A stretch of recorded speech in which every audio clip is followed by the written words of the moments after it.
So we did. To pure sports. Welcome back to high school sports. Fans, I'm IHSA Commissioner Paul Knighty, and I just want to say, welcome back. This is game time. This is Indiana high school sports. This is your IHSAA. You want a career that will transform your life while you change the lives of others by helping them live well. With a health or exercise sciences degree from IUPUI School of Health and Human Sciences, you will gain an in-depth understanding of the healthcare industry while preparing you for a variety of graduate and professional programs in health. And with Indy as your classroom, you will have clinical options within leading hospitals right in our backyard, as well as a degree from Indiana University, reputable leaders in the healthcare industry. It all starts here. After the Marine Corps, I was diagnosed with PTSD and became homeless for 15 years. Like a hermit living on the street, I just existed. I came to Wheeler Mission. Wheeler operates on a culture of kindness. Going through their programs reminded me that my meaning in life is to serve God. God set me free from anxiety and depression. Before Wheeler, I just existed, but today I live. Sprinkles if you got them. Jack's Donuts, find a location near you, now.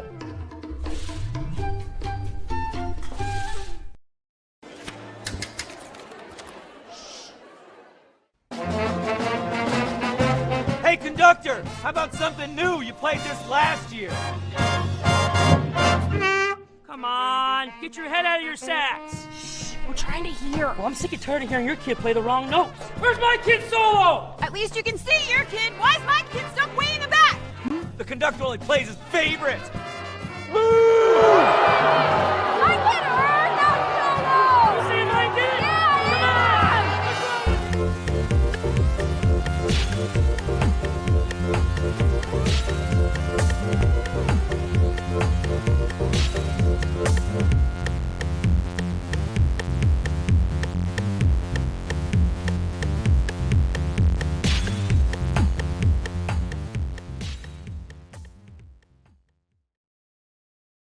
These guys are fired up. Our crew is fired up. Game one's coming your way next.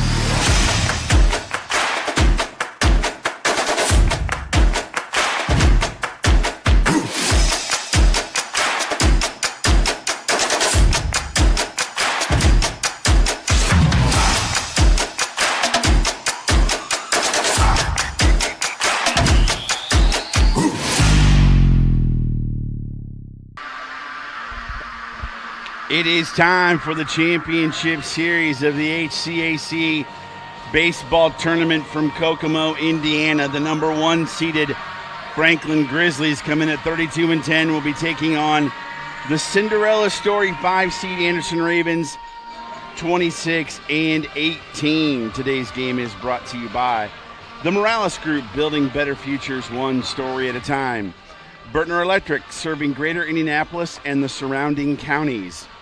Clean Slate, inspired innovation that moves business forward. Piper Logistics, from warehousing to transportation, we do it all. And Boilermakers Local 374, when you need a safe, dependable workforce, you can count on Boilermakers Union Local 374. It's the same two gentlemen here. I'm Sean Carl along with Troy Derengowski. We do have a third member that we'll get to here in a minute.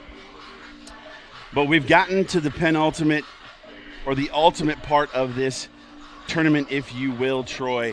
It is the championship series, and we've got the number 1 seed, Franklin Grizzlies, 2-0.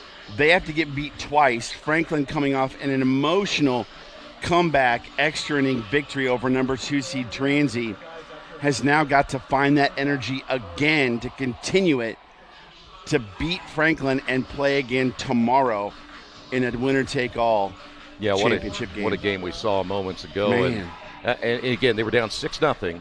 No life, had a meeting, life. I mean, we've seen that more than once now in this tournament where your coach gets the players together and the next thing you know, boom, boom, boom. So it happened again. You're down 6-0, you come back, you win the game in extra innings. First extra inning game we've had of the tournament, but the best game maybe of all because it came right down to within inches there at home plate. For Anderson, they've got to come back. You got to regroup, get the emotions put back together, and now get back up for the number 1 seed. And we know right now that all this cards are stacked against Anderson coming into this one because Franklin's had the rest. They've got the bullpen pitching. All of that is rested and ready to go. They'll throw everything they can because they don't want to go to a game tomorrow either. They do not. However, the pitching matchup is extremely interesting because Anderson is throwing one of their main starters who has not pitched yet, if I'm not mistaken. I somehow misplaced my tournament stats up to this point to see if Logan Nickel has pitched, but he is on the bump for Anderson University today. And Jonathan LaGuire-Cruz will be throwing for the Franklin Grizzlies. What information do you have on both these guys, Troy? Well, I'm like you. I don't think that Nickel has thrown yet, but his numbers are a little bit high coming in from an ERA standpoint. We don't know what the opposing batting average is against him, and we'll get to LaGuire-Cruz because he can throw some heat, and we'll talk about his lack of experience from a starting standpoint coming in as well. But we've also noticed, Sean, that it didn't seem like that really has mattered in this tournament. We've had guys who have thrown complete games in this tournament that maybe have had 1 or 2 start or no starts the entire year. But Logan Nickel, just a sophomore, we're going to put a lot on him in this tournament coming up in this championship matchup. He comes in at 4-5, 13 appearances. He has 9 games started this year, 1 complete game, 53 1/3 innings, 84 hits, 44 runs, 41 earned runs, 28 strikeouts and 6 walks, an ERA of 6.92. Maybe the biggest number of all, though, and this can't be good. Again, it can change when you think about we're playing a different game. But opposing batting average, we did find it, thank you, Sean, 357. That's the highest of anyone we have seen so far in this tournament. Yeah, and if you're Franklin, you're looking at that number, and you're looking at this only 6 walks, which means he's around the plate. These guys like to hack, and they like to hack early. What can Nickel do to keep them off balance and keep them off the base pass early in this baseball game? Well, and you look at the other side, and we talk about LaGuire-Cruz, and we've seen him at the plate. He's a great hitter. We see him in right field, has a cannon for an arm. Word has it, he can throw some bullets. But the thing is, he might be a little bit wild, and that's one thing we'll watch here today. He comes into this one at 1-1, only his 5th start all year. He's only thrown 22 1/3 innings on the season, 14 hits, 20 runs, 15 earned, but 10 walks, 10 strikeouts. So really even ratio there. He is 1-1 with an ERA of 6.04. Here's the other number, though. Opposing hitters only 177 against him. Yeah, that's really interesting. It makes you wonder. We look at the game before us where, we talked about Carter Canoble starting the game, but he only threw 2 innings, and that may have been intended. Maybe that's a strategy that Coach Marshall has for Franklin, is the momentum that Anderson has right now. throw a bullpen guy that's got heat out, get through a couple of innings, kind of get them back on their heels, then bring in other bullpen arms to be able to pick that up from there. We'll see if that's the case, but you just never know how it works. It's going to be a really interesting matchup because in a lot of these games, the pitching and hitting that we thought was going to happen has kind of been flip-flops sometimes. And you get teams that are just dead in the water, and all of a sudden they come to life. So anything can happen, as we saw in our previous game. But let's go real quick. The third member of the crew, Keith Myers. Keith, what do you got for us? I want to thank you guys for letting me be a part of this. And, Sean, I know you've been doing this now for 13 years. You're on your last leg heading home. We appreciate every single thing you have done for our broadcast over the last 13s at IndianaSRN and HCAC.TV. We're still hanging on for Troy a little bit longer, but good luck in your ministry. You know how we care about you and love you. And I know there's a little bit more baseball, but this is your last potential college baseball game. And if I got tears in your eyes, that's what I wanted to do. Love you, brother. Thank you so much. The family loves you very much. And for the whole crew this weekend, great job. And hats off with our CEO, Jerry Collins, has done a great job, as he's done all year long.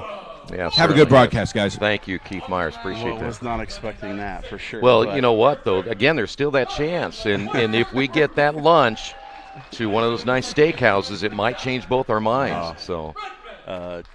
It's been an absolute joy and honor to be able to do this. And so, you know, God's just led me in a different direction, and we'll see what happens from that. Who knows? You know, he has been known to change directions, too. Yes, he has. Make you go some other way. Yeah.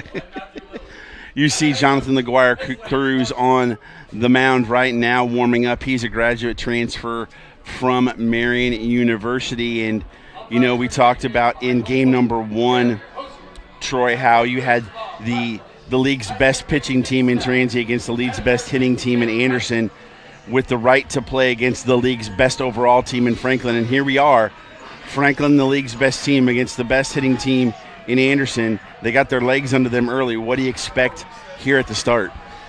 Well, you know, if you're Anderson, I think bottom line is you've got to get to this young man, LaGuire-Cruz, early. You're really, this is a short turnaround time. I think getting out to a fast start is going to be a key. The one thing about it is I'm not sure Anderson, again, I could be totally wrong, but I don't think they can do what they did in the last game, get down 6-7-0 and make that big rally.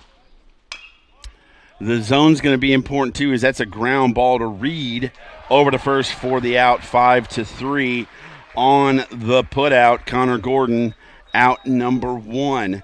The rest of the lineup for Anderson, just like before: Charlie Jones, Tyler Smitherman, Justin Reed, Griffin Wolf, Trey Dorton, Renee Cassis Jr., Luke Renard, and Graham Reedy. This is Charlie Jones.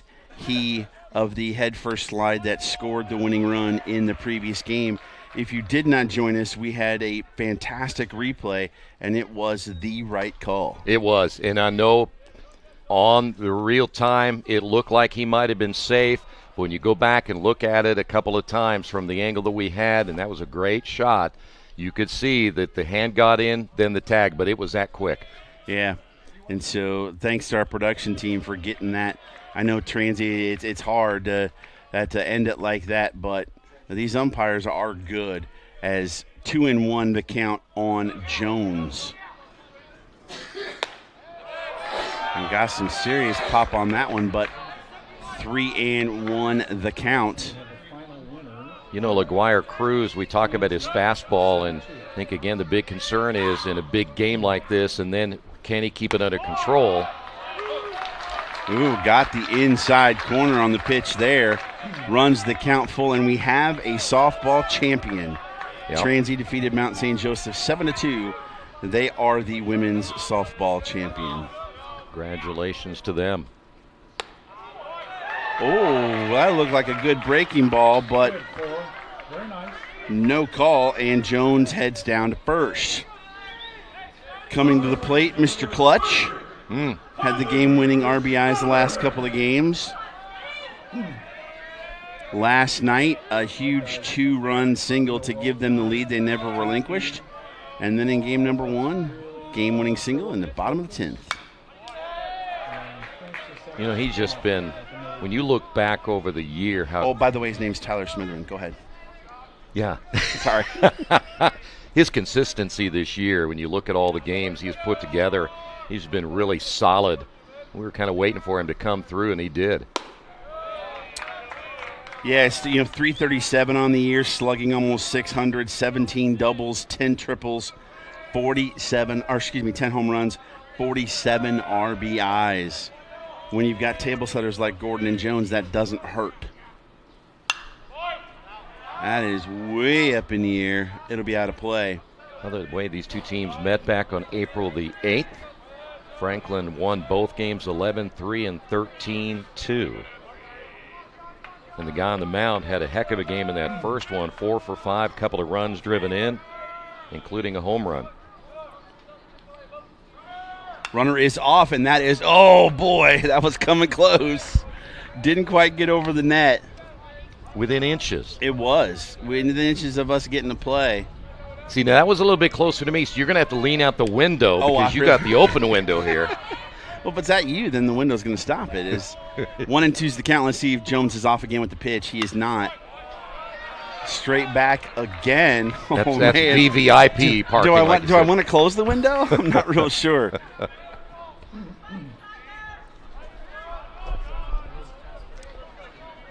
Let's see what LaGuire Cruz decides to do here. By the way, his fastball velocity, we just found out, is right at 90. Okay.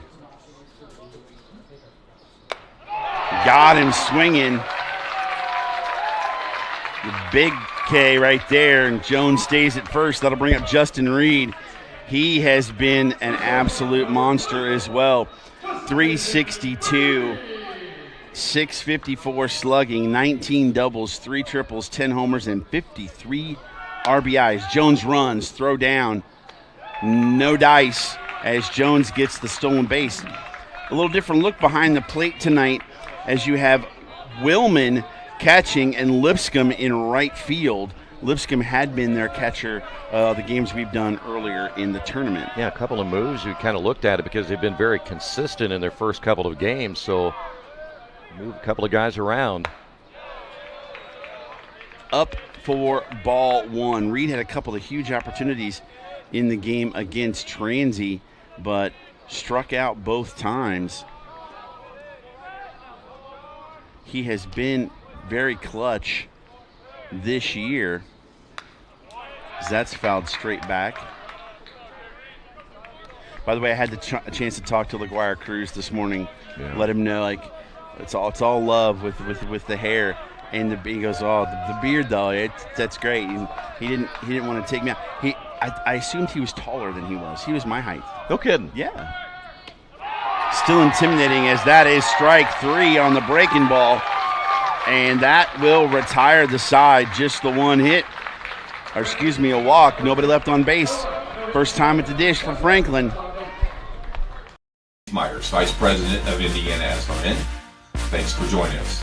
Do you know IndianaSRN broadcasts 350 games a year? All sorts of sports? Yeah, we do. Hard to believe, isn't it? IndianaSRN loves to put student athletes first on our website. If you're a business out there, we probably could help you too. Contact us at coach@indianasrn.org. Grandma from out of state thanks you. Mom and Dad who can't get to the game thanks you as well. In fact, our athletes watch the games over and over again. Our military has enjoyed the games as well. So sit back and enjoy the game. It's IndianaSRN.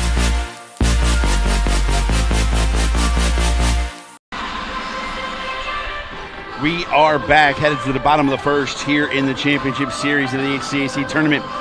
Boils down to this: if Franklin wins, they are the champion. If Anderson wins, there's another game tomorrow that's a winner take all, because it's a double elimination tournament. Anderson has one loss, Franklin does not. We take a look at Logan Nickel, his first appearance in the tournament. Again, 4.5 or 4-5 on the season, 6.92 ERA. He started 9 games. Does have one complete game though, Troy. And again, the thing that just jumps off at me: 53 innings pitched, only 6 walks. Yeah, that's big. So we know he's going to be around the plate. And bottom line is, we talked about the whole tournament. If you want to win, you got to make sure you don't walk people because they always come back to get you. But let's face it, Franklin's a different animal here. Yes. And you're going to have to throw against a lineup that sometimes may not be the best average-wise, but they do other things too. And they'll steal bases. I have a feeling if they get on base, they're going to be running. They're going to go, and it starts at the top with A.J. Sanders. Hitting 400 on the year, 44 RBIs. And he is the table setter for this Grizzlies baseball team. Didn't get a chance to check on the thumb after we saw last night. Dove back into the bag and looked as if he popped his thumb back into place. But he's a trooper. Is all of a sudden it's 3-0. Yeah, I can't do this. You cannot walk that leadoff hitter, especially when he's 18 of 21 in stolen bases. Got the strike. 3-1 the count. Sanders now probably looking in a specific zone. His heat check zone. Got the strike. Couple of fastballs from Nickel. Gotten him back in this count.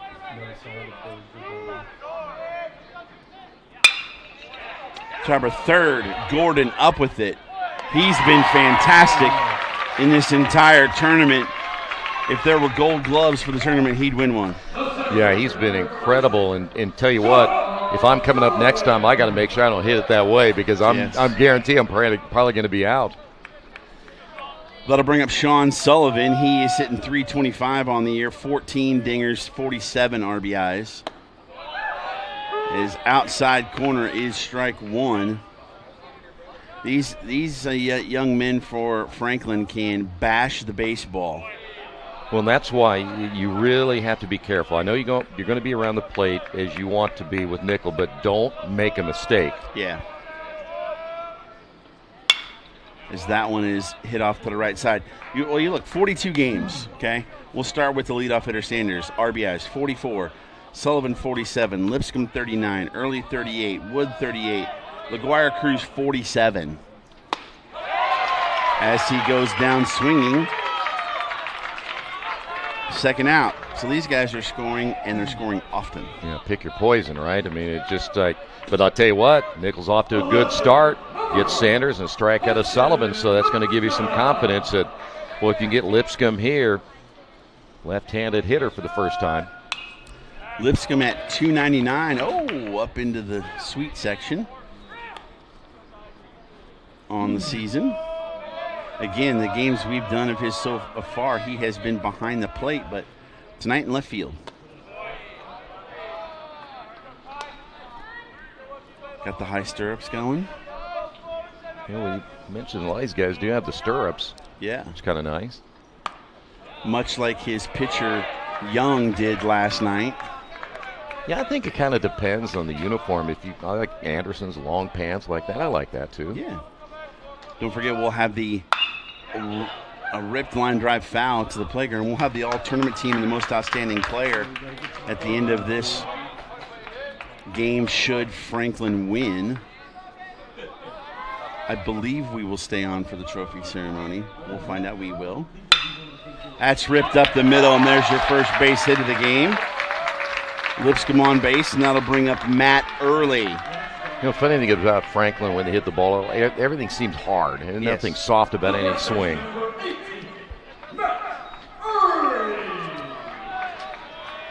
Early was one of the young men on Friday when the ball was carrying out to left field, hit an absolute tank out to the sidewalk. Early had a nice game in their matchup back for April 8th. He went 2 for 5, had 3 runs driven in. Out in front of that one, Lipscomb, 12 of 15 in stolen bases, so there's a chance we might see something here. Lipscomb and LaGuardia Cruz, the only, quote, seniors in the starting lineup for Franklin. Almost got him. They hit 5 home runs in that combined doubleheader Franklin did against Anderson. So they were crushing it.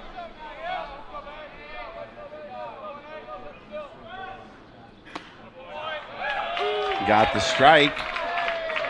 Looks like the zone is up and down.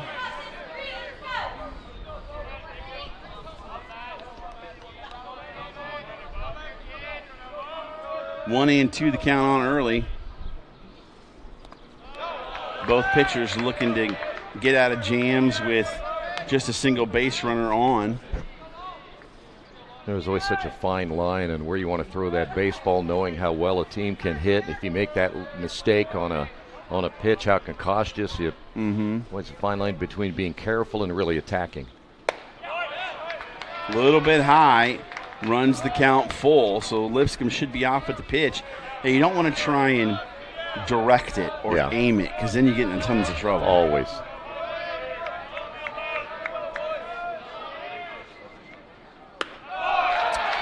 There's the walk, and now you got 2 runners on after the first 2 were out, and Noah Wood comes to the plate. 336 on the season. The right fielder has 8 home runs and 38 RBIs. All right, not going to beat a dead horse here, Sean, but again, 2 outs. How many times have we seen something happen? Big. This tournament has been about surprise pitching performances and 2-out runs. Yeah. And coaches' speeches. Out in front. Started Wood off like he started off early. You know what I might do if I was one of the coaches? I'd give him one right now. You know, maybe we can start it early. Exactly. Why wait till the 4th or 5th?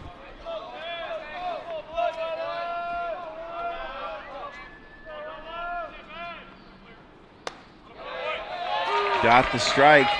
The inside corner again. These hitters stand so close to the plate. It looks like it's inside. Like if it almost hits them, how could that be a strike? Well, they're literally on top of the plate. They are. Everybody does it seems like. Noli in, but way back in the box. 0-2 for Wood. Low. You know, I was telling you about yesterday. I think it was Casas in the game last night. I mean, he was so far back, almost like he was in that catcher's box area. But he can use the whole white area. So, again, I believe we discussed this earlier in the tournament. As the count now 2-2, I think they stand so close to the plate to get complete plate coverage on the outside part of the plate. A lot of these players are so quick, the ball's inside, they can open up their hips and still pull that inside pitch, but they can now cover the outside of the plate. Nice pick by Casas, and the count is now full. Tell you what, if I'm Wood, I'm looking dead fastball right here. Again, you don't want to load the bases. And the runners are going to be off. Because look who's on deck. Yeah.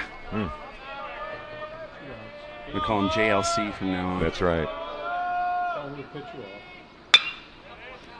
Chopper down to third. Again, that's the infield defense for Anderson has been tremendous today. I mean, Gordon, Reed, Jones, Smitherman picking them at first. Yeah. It's been outstanding defense from Anderson. Big part of their victories, if we're going to be honest. Yeah, it has been. We saw, in fact, a lot of teams with excellent defense. Really, first base and those guys on the left. Payoff pitch. Hit to short. Reed over and gets him. So no harm done in the first inning for either team. We'll head to the second, tied at 0.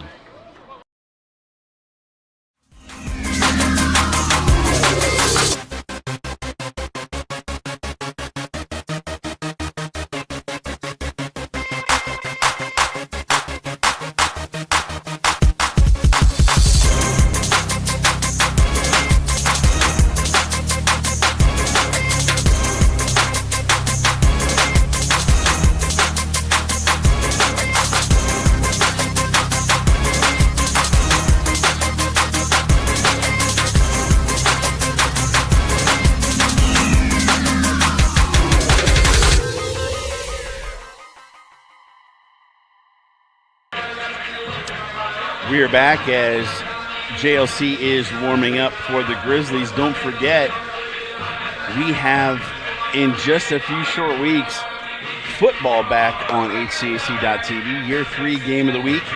And if you like what you've seen in baseball and want to keep putting these schools on the airwaves to be able to see them, contact Coach at IndianaSRN.org.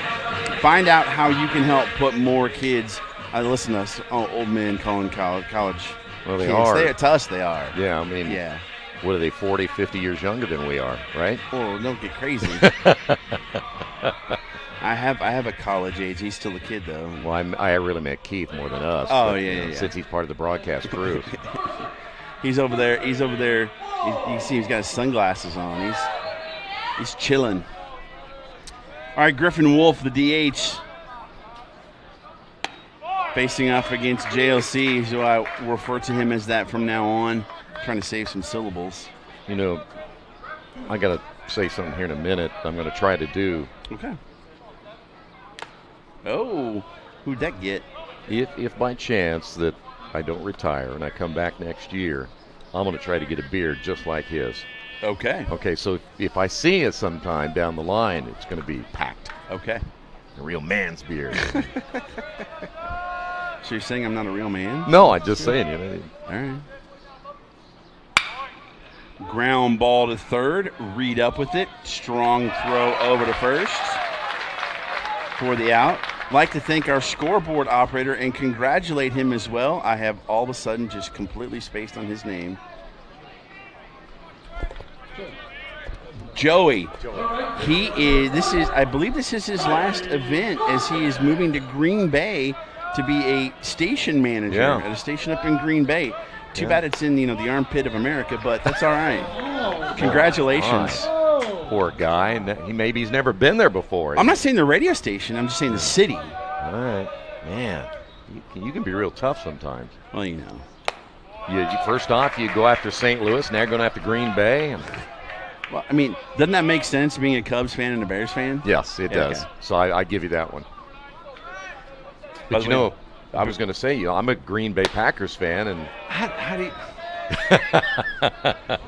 Cardinals, Boston Celtics. What? I like to spread my love around. Okay. Sean, Bill Ludlow just called. He would like you to call him when you get off the air, please. Oh boy. And apologize. Security. By the way, schedule release was this week. Bears open with Green Bay, but in a absolute miracle, it's in Chicago this year. Got to give you something to hope for, and right? They open the season with Green Bay, and they close the season with Green Bay. See, that's fun. That is ripped into left center for a base knock. Wide turn. He's going for 2. Good throw. No, he's not going to get him, and Trey Dorton has a double. Dorton's had a great series, too. He has. You look back even in the last game, he was on base twice. Nice way to step up here in the second inning and maybe get things going for Casas.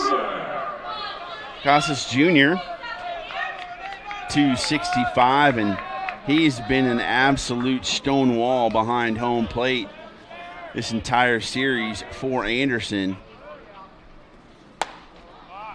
Inside corner for strike 1. Surprised he's still walking after how many foul balls and tip pitches he got in his legs in the first took game. 4. Oh, my goodness. And they were shots, too.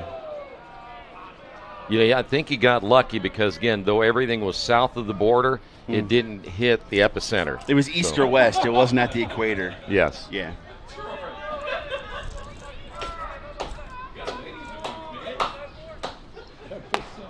High and outside for a ball.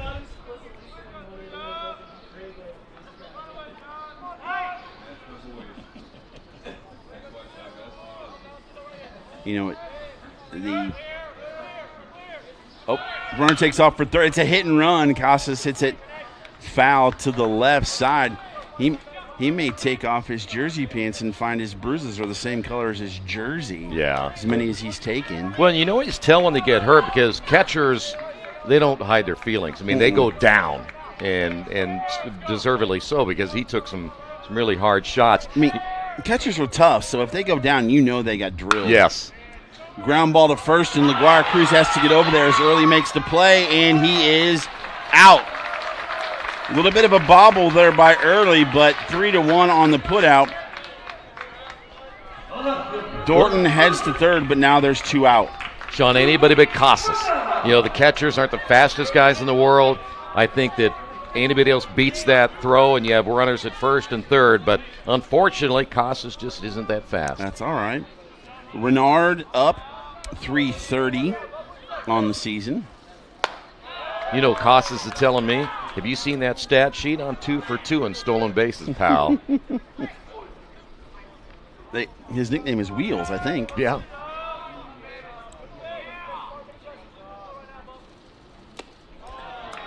Down low for ball 2, and this is a time when Willman not having caught in a few games is important with that runner on third base, with JLC kind of being semi-erratic with his pitches. Ooh. You know, you can believe by the snap of that catcher's mitt, he's hitting the 90.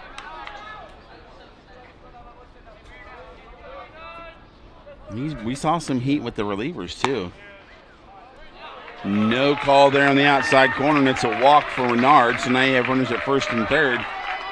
With Reed, it wouldn't surprise me to see them try to pull the play where Renard walks off the base so that Dorton can try and score. Do the transy move there, huh? Yes. But Graham Reedy set to hit. Lefty hitting .314 on the season.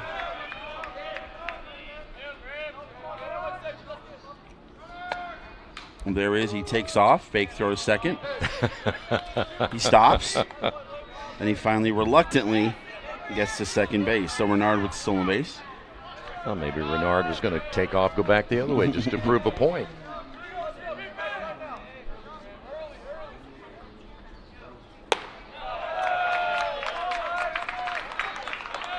I have seen it play back in the 80s where Lloyd Mosby for the Blue Jays. There was a throw to first, and the throw got by, and he couldn't find it, so he ran to second, slid in, and people were telling him, no, as this is a chopper to second, going to be tough play. And he gets him out, 4-3 on the play. I'll finish the story after the break. One hit, but no harm done. We'll head to the bottom of the second, still no score.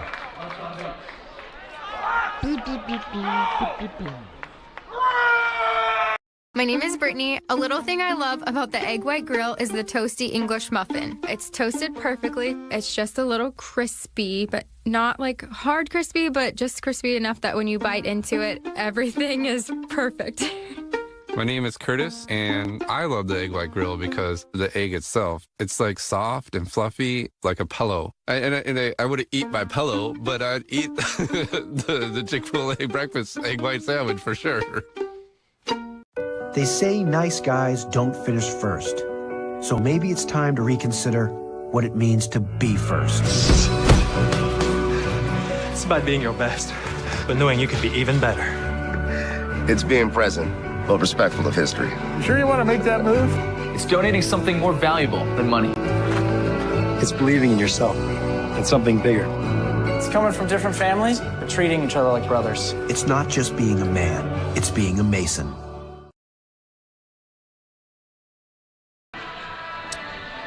Coach Marshall walking behind home plate down to third baseline, checking his back pocket for some of that powwow shrimp from Aspen Creek Grill.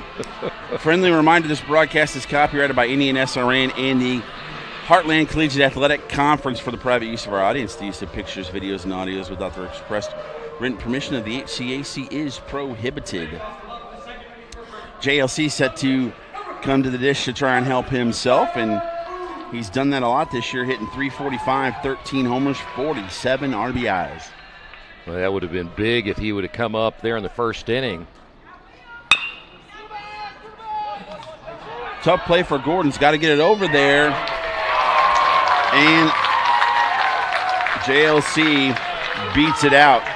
Gordon, again, has been an absolute monster at third base, but that one just took such high of a hop, it's going to be hard to get him. Yeah, high hop took his momentum toward the line, which means he has to go up, get it, come down, turn, and throws. That is tough. The initials don't sound right, so I'm going to stick with Aguirre Cruz. I believe he is 17 and 19 in stolen bases. But Dylan Redmond at the plate now. 269 on the season, 21 RBIs. All right, so if I'm on body length at first, which basically Aguirre Cruz was, back and safe, I'm going to take another half step or so here. Maybe even a whole step. Strike one to Redmond. You know, Nickel gets the ball to home plate pretty quick with his slide step. Yeah, he does. Well, he's going to have to, the way that Franklin can steal bases. Picked to third by Gordon, the second for one. Thrown away, however, to first into the dugout. And Willman will go to second. They're saying that Jones was off the bag at second. I agree. And we're going to look for a... No, they're still saying... You know, I know you can... Aguirre Cruz is out. You can slide down there with the second baseman, can slide across, but I'm not sure that he even got to the base. Watch this. See? He did not. He was behind the bag and did not actually touch the base. Got the neighborhood play as Willman's at the plate now. So Redmond at second. This is only Willman's 15th game.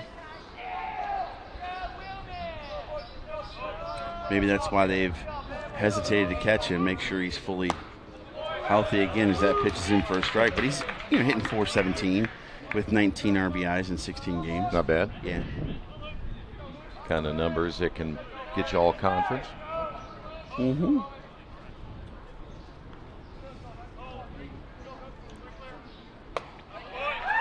Breaking ball for a strike, and it's quickly 0-2.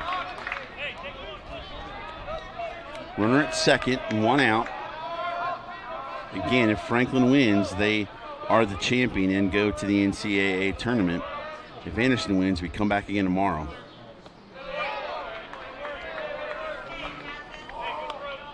You know, I like Kokomo and everything, and I'm not saying anything, but I wouldn't mind going home tonight. I went home last night, that's right. Well, the thing is, people say, well, you started the game at 5. You got time to play. You can't let Anderson play 3 times in one day.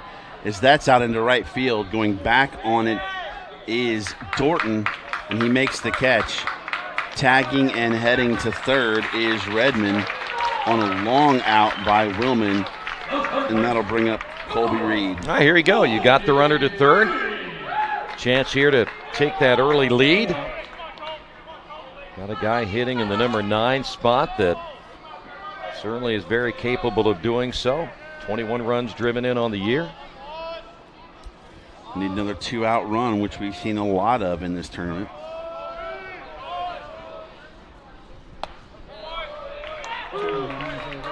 Nichols, I can see why he doesn't walk very many people. He's around the plate. He is.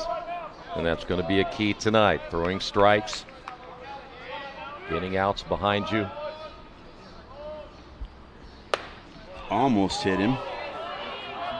Yeah, I think this Franklin team has been, considering some of the games we have seen this year, been a little more patient at the plate, looking at some pitches first. Because we've seen some players just coming out hacking at the first pitch. Oh.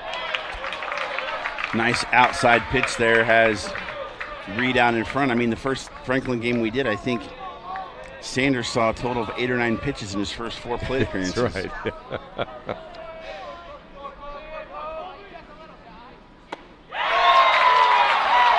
Breaking ball for the strikeout, no harm done. Runner getting to third. End of 2, still no score.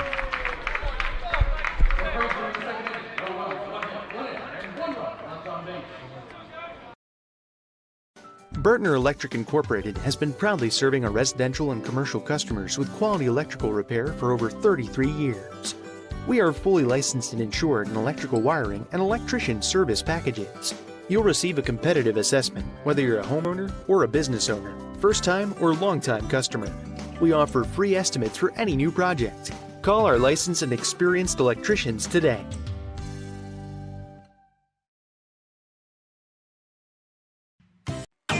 to the game, we've got your back. Just go to www.IndianaSRN.org and tune in to all of the live action or go to our on-demand service and relive your favorite moments.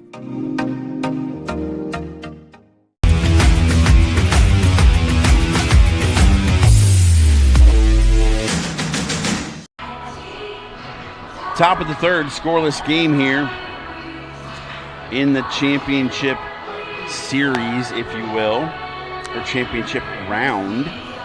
Top of the order for Anderson, Gordon, Jones, and Smitherman. You know, at this point, when you're Anderson, you've got to look for something to get that energy going again from the end of this afternoon's game. Yeah. Franklin's looking kind of to get something to deflate them even more.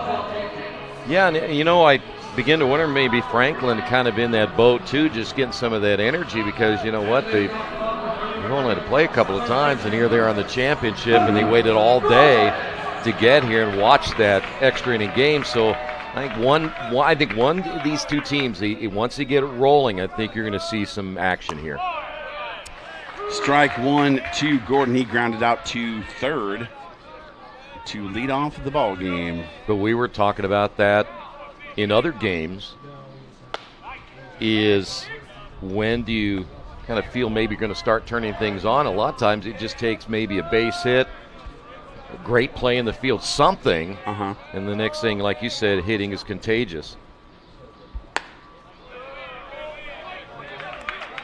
2-1 the count on Gordon.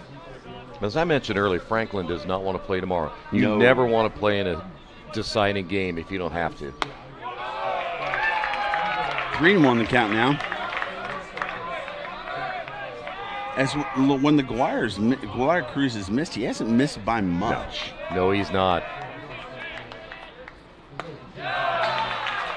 I'd love to know where that one was. It certainly looked like it was close enough. Gordon walked. I would assume it was probably low. Aw. Look, you got a... No, I don't need one. I have a taut preteen Swedish body. Bunt back to LaGuire Cruz. He'll throw it high to first. And the runner is safe. E1 on that play. Now, I'll tell you what he did. He should have just taken that and fired it and kind of tried to throw a little softer over there. Yes. And if he fires it, I think there's no problem. He threw the changeup instead of the fastball, and it cost him. Ooh, that's a nice cookie. May have to have you take over for a second. No. Now their clutch guy the last couple of games, Smitherman at the plate. Smitherman struck out in the first. Well, you talk about games that you make mistakes, the other team, if you take advantage of them, that is a huge key. Now, Anderson, I think they need to do it right here. This is a big moment for Anderson. Nobody out, runners on first and second.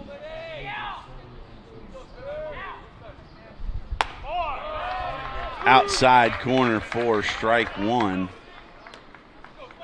Well, the way this guy hits, I'm not so sure I wouldn't stay outside. Either hit him high and tight or low and away. Look at how deep Lipscomb's playing out in left field. Is he still in the ballpark? Close. Off-speed pitch had him out in front. And where was it? Low and away. On low and away. Well, that one, though, he's expecting fastball, so the backside went, and you got no shot when that happens. I don't think Lipscomb's even in the zip code right now as far as he is out there. Yeah, he might be in South Bend. Another off-speed pitch. That's infield fly. Early will catch it. That'll be the first out. Yeah, now brings up Reed, who also struck out in the first. Well, I have a feeling after the last game when Reed got nailed twice, I think he's going to be a little more aggressive. All right. At the plate. Too good of a hitter not to be. Holding Gordon close at second. I may have to go get that one. Keith can go get that one. He has no clue where that ball is. They're holding Gordon close at second. Big gap between short and third.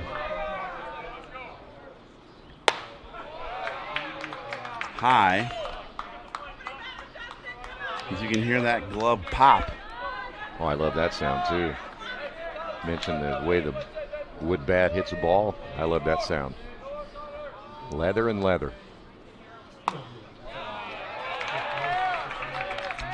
2-1 the count now on Reed. 362 on the year. See, look at that. See now, that ball is a good baseball. Outside, 3-1. Always smells good. I'm too. surprised Keith didn't write your name on it and give it to you. I know. He should have. How much is that worth? Would he could be able to spell Darren Gowski? No. Okay. When he looks, he can spell it. Ripped into right field. Wood is under it. Tagging. Oh, nice throw. Not going to get him, though, but Gordon gets into third, but there are now 2 outs. Runners at first and third. Okay. Nice.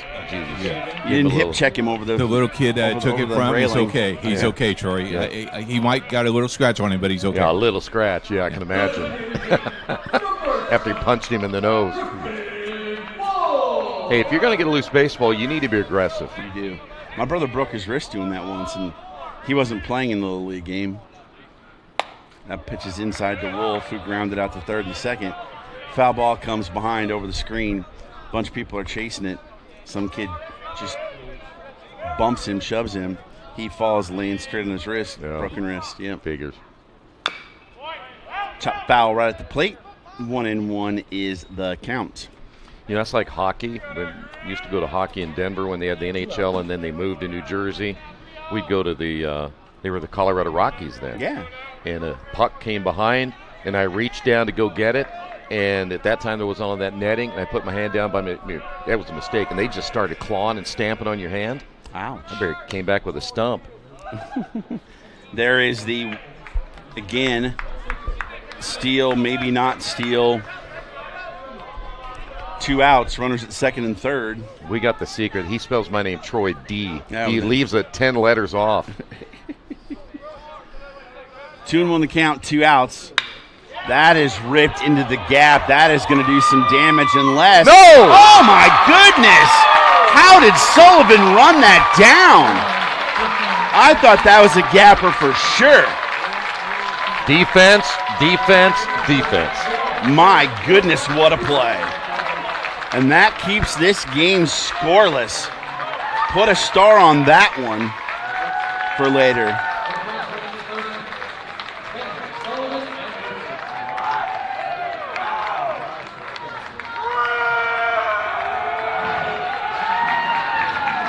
So Anderson already now, 5 runners left on? Craving comfort fresh food made from scratch daily? Check out Aspen Creek Grill.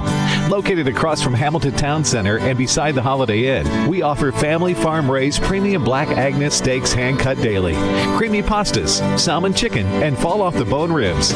Start with our famous powwow shrimp appetizer and don't miss our refreshing drinks.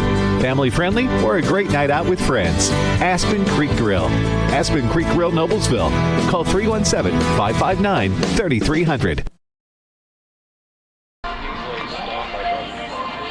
We are back as we head to bottom of third. What a catch, as you see here by Sean Sullivan, going a long way to deep right center to make a diving catch. All right, think about that. You're in a dead sprint after a baseball that its trajectory is coming down, and you got to only keep your eye on that ball, and you're running full bore and diving to catch. That's not easy. That's tremendous play. As soon as it came off the bat, I thought that was trouble. I really did. No, in fact, I'm watching the runner because I thought there was no way he's going to get to it, so I'm watching the base runners. So, yeah, great play. Back to the top of the order for Franklin here in the bottom of the third. A.J. Sanders, he grounded out to Gordon at third.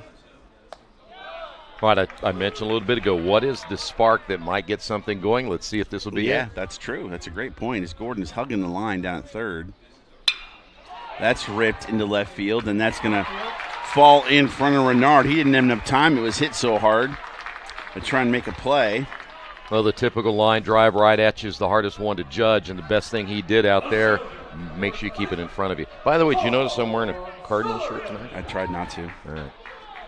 And here comes the man.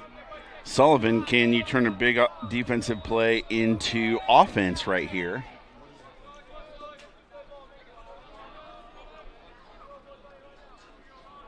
As we'll see what Sanders does on the base paths. Once again, Nickel just always around the plate. Boy, that breeze stopped. It did. And the window being open doesn't really help much now.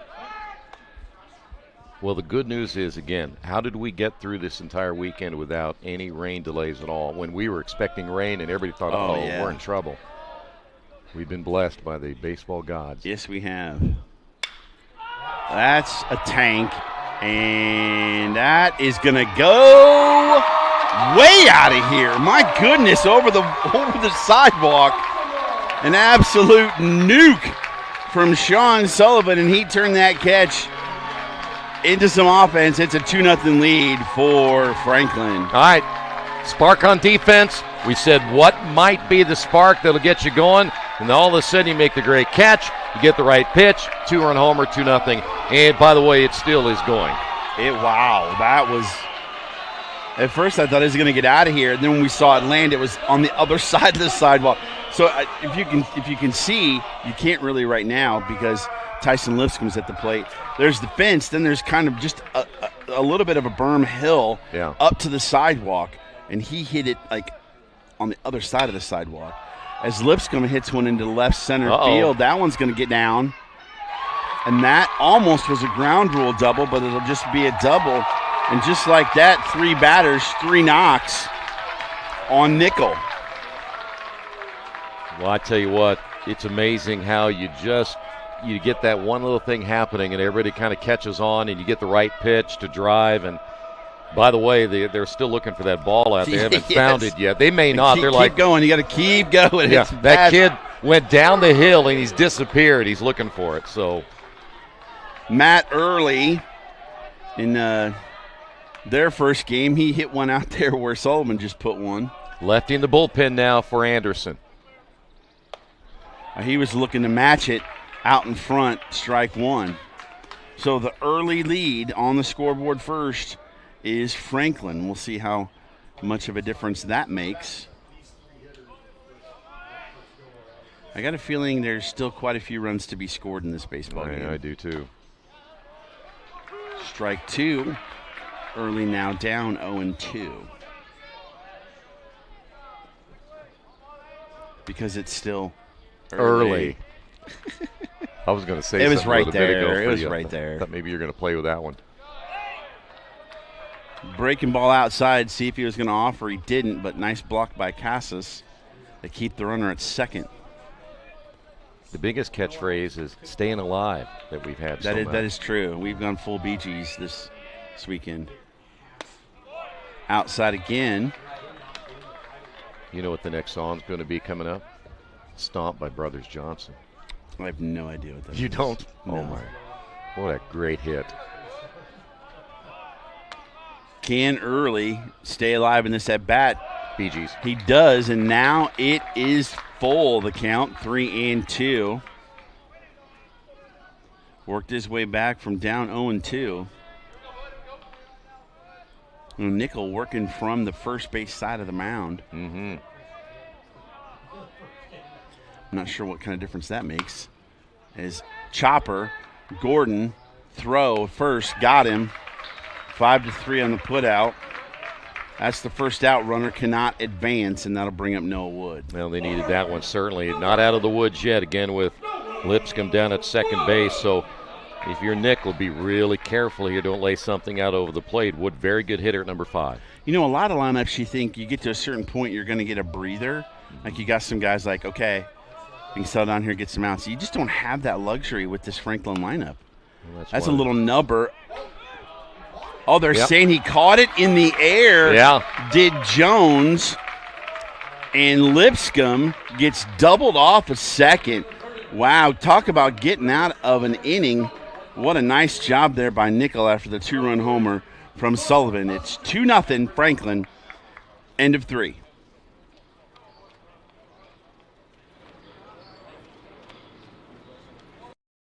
From warehousing to transportation and everything in between, Piper Logistics does it all. Centrally located, Piper Logistics has 2 warehouses in Indianapolis and a warehouse in Cincinnati, Ohio. Piper Logistics houses over 1 million square feet. Along with our transportation department, we can provide service to half the United States markets.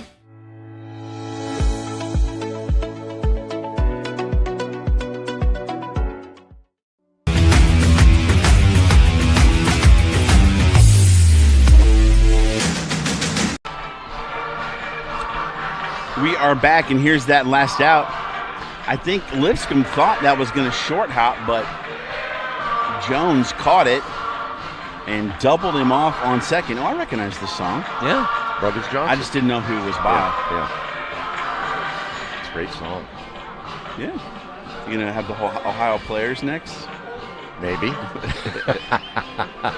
If you go George Clinton and Funkadelic, Parliament Funkadelic, then this is going to get crazy up in here. 4th inning, 2-0. Franklin on a 2-run home run by Sean Sullivan. Dorton, Casas, and Renard set to come to the plate for Anderson. LaGuire Cruz still on the mound for Franklin. I think this will help him settle down a little bit. I mean, he hasn't given up any runs, and one thing that you're noticing about Anderson, already 5 runners left on base in 3 innings. Strike 1. I'm curious the pitch count of LaGuire Cruz. See if we can find out for you. 56 pitches currently. All right. 0-2. Thank you very much to the stat crew and everyone up here in the booth from Rose-Hulman, except we had a little bit of a break while Kevin Lanke got some emotional goodbyes out of the way. There you go. There's been a couple of guys in tears up here. What's going on? I need to pull some chest hair out. Be tough again. That's right. 0-2 still the count on Dorton.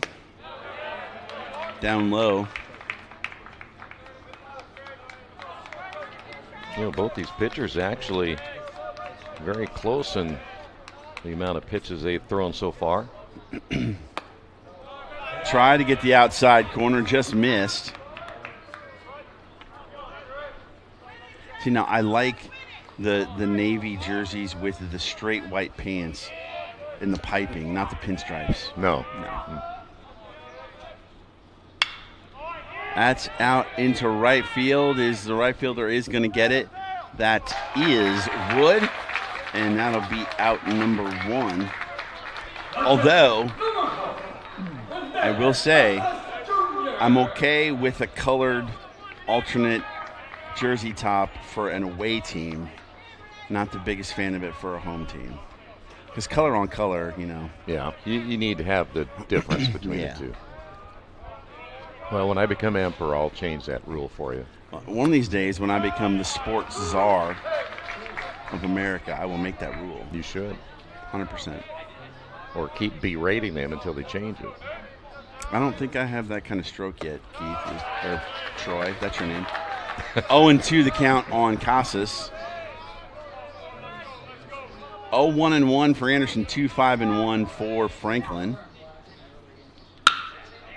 Hit to second. Redmond up with it to early. And there's 2 quick outs. That'll keep your pitch count down if you can get a couple outs in 5 pitches. And I think you could use, if you're a LaGuire Cruz, you could use an inning because he's pitched again a lot of batters. In fact, he had 4 in the first inning and 5 in the second, another 5 in the third. So he could use a 1-2-3. Especially after scoring 2 runs too, to go 1-2-3 and get back in and get the sticks going again. Yeah. And he leads off the inning for Franklin. He does. Renard walked and stole a base in the second. Ooh. Oh, had him fooled. 0-2 the count now. Well, you have to now start thinking a little bit too. I know we're only in the 4th inning, but when can Franklin, if they need to go to that bullpen, they can throw everybody they have to. They've got a lot of fresh arms down there. Yes, they do. Got him swinging, and just like that, 1, 2, 3. Nothing doing. We'll head to bottom of 4. Still Franklin up 2-0. We really focus on modern application development, DevOps, so automating the whole process of delivering your solution, and cloud architecture. It's very important for mid to large companies to have cloud partners because you can't possibly have all the talent you need to address the complex ecosystem of the cloud. We advise them on all parts of their business. And then when things are defined and we see a clear goal, Clean Slate also then goes and does the work. We have a team that is very passionate about what they do. We love to solve complex problems, and there's a lot of companies out there that will avoid, getting involved in those things, and I think that's why clients like to work with us.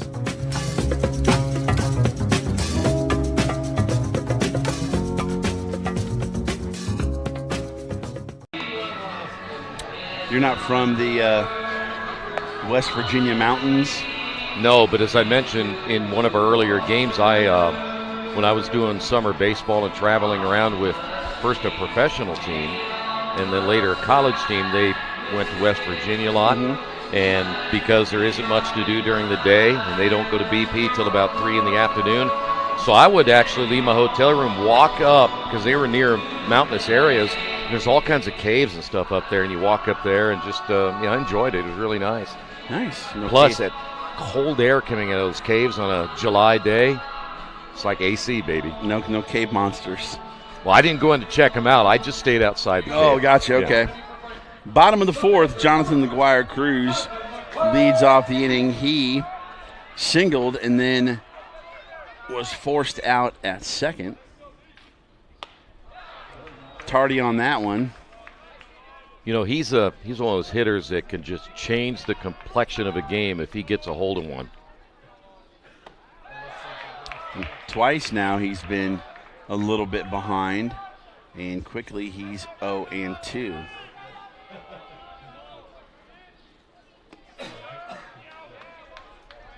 Down and away. Tried to get him with a breaking ball. Ooh, fouled it off, keeping hope alive at the plate. Well, if you're nickel now, be careful. As I said, don't make a mistake here and lay one across the plate.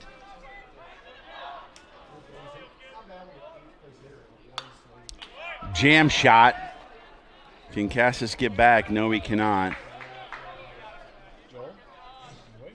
Yeah, I think he's trying to show that I've got a little better wheels than you said I did. He was hustling back there pretty quick. Somebody must have an earpiece down in the Anderson dugout and telling him this information, feed it to him. Yeah, Darren Gusky you wouldn't believe what Troy just said. You can't run at all, man. He's going to challenge you to a race after the game. He might. Just missed on the outside corner and evens the count at 2. Well, it would be unfair. First off, I just had some chicken parmesan, and I might get a full stomach. You won't be full after the game. It's only the 4th inning. I'm full now. The way this is going, I will be. LaGuire Cruz runs the count full. And he gets the walk. Wow, that was close. That'll bring up Dylan Redmond. He reached on the fielder's choice in the second that forced out LaGuire Cruz. By the way, if you have your batting gloves ready to go for the Victory Field BP for the media this year? I don't go batting gloves.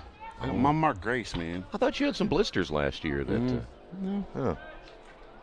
Well, us hitters that hit really hard, we have to have batting gloves now. Anderson coach coming out to talk to the home plate umpire. What would this be about?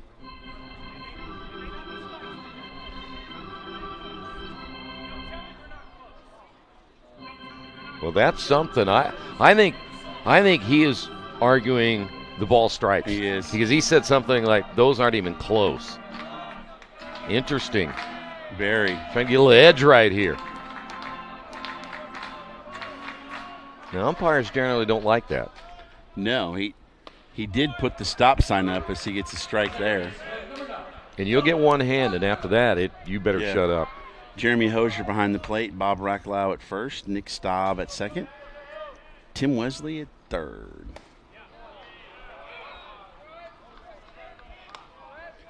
The gentleman at second base was the home plate umpire in the previous game. And again, kudos on the correct call on that final play at home plate. Ground ball to Reed. Over to second for one. Over to first. Got him. 6, 4, 3.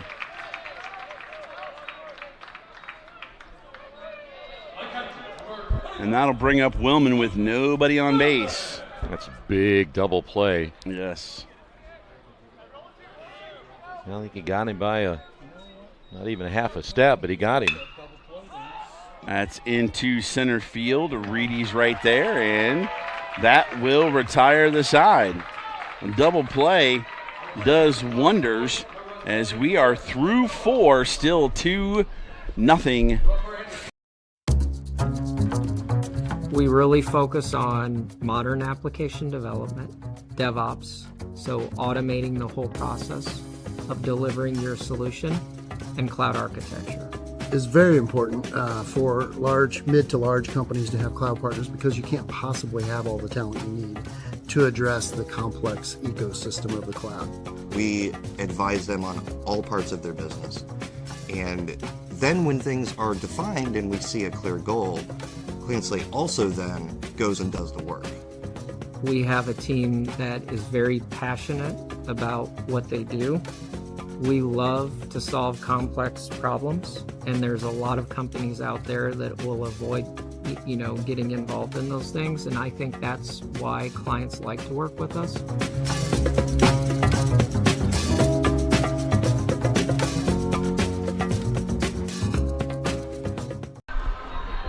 By the way, again, if you like what you see, you are more than welcome to contact Coach at IndianaSRN.org to be involved and help put more student athletes on the airwaves. As you can see through our commercials, we have some great partners. If you'd like to partner with us, please feel free. If I say that again, I didn't want to say that again, and I got started and I just got caught. But contact Coach Keith Myers, and I'm sure he'll talk to anybody, won't he? Yeah. That's an understatement. I mean, that's how I got into this business, is he just was behind me in a Walmart line and tapped my shoulder. And said, hey, you want to broadcast? Is that how he did it? No, I mean, eventually he got to that, but yeah. So he baited you a little bit there, huh? Well, you know. Hey, guess what? I got a deal for you there, sir. And I could hear Debbie, leave him alone. Yeah.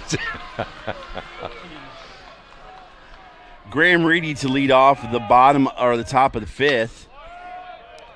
That's fouled out of play. You know what's interesting about this? You've got 2 Reeds and a Reedy in the game. Whoa. That's pretty in-depth information, isn't it? That's almost like your early comment. Oh, that's rocket into right field, and that could get to the gap. It does. And that's going to be a double for Reedy to lead off the 5th. See, you thought that comment was for naught. It actually probably inspired him a little bit. I thought maybe you were talking about, hey, kids, you may want to make sure to read. Reedy. Reading is big. Reading is fundamental. Do you remember that? Reading is fundamental. Yes, I did. Connor Gordon, 0 for 1, walked in the 3rd and was stranded. Now he's up with nobody out and runner on second. That's going to get through the hole on the right side, goes the other way, and Reedy's coming in to score. It's a close play, but Reedy does score. Good throw. No advancing for Gordon, and that lead is cut in half, 2-1. Nice piece of hitting there for Gordon to drive in the run, and that's kind of what Anderson needed. They've been getting guys on base in the first 3 innings and then nothing in the 4th, but finally, after having 5 left on base, they get a run across. That'll bring up Charlie Jones. He walked and stole second. He pops up a foul. That's so close. And then he reached on an error in the third.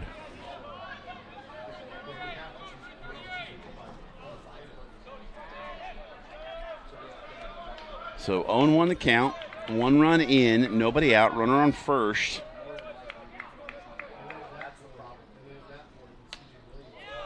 Low and inside, he pulls the bat back as Reed charges in from third. Again, he's getting the jump as Reed at third, so you want to bunt it down the first base line or just deaden it towards the pitcher because Early isn't going to get as close. No bunt attempt that time as it's now 2-1. By the way, there is now some activity in the Franklin bullpen.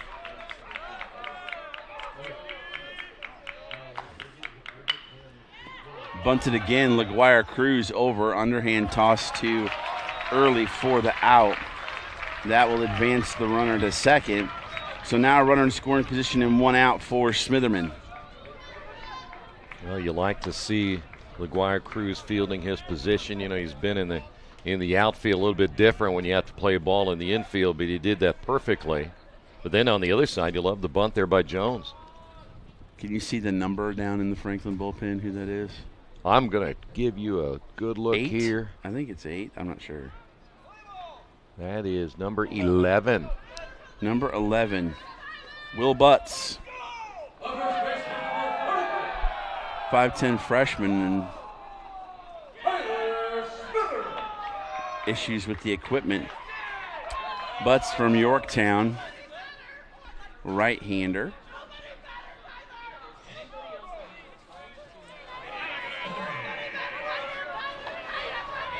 The crowd's getting a little rowdy. Natives are restless. All right, 1 out, runner on second. Smitherman with a chance of the base knock to tie this game up at 2. Runner takes off for third, throw down. Goes into left field, and that will tie the game at 2. Wow. Big error there by Willman. I don't think he would have gotten him anyway, but you certainly don't want that ball to get by.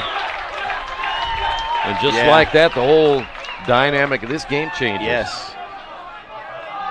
Let's see the replay there. Tough pick for Reed.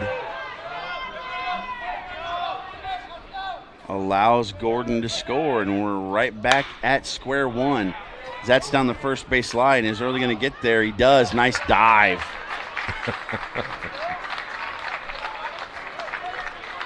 As LaGuire Cruz didn't get over there in time, but good play by Early, and Justin Reed comes up with nobody on base and 2 outs.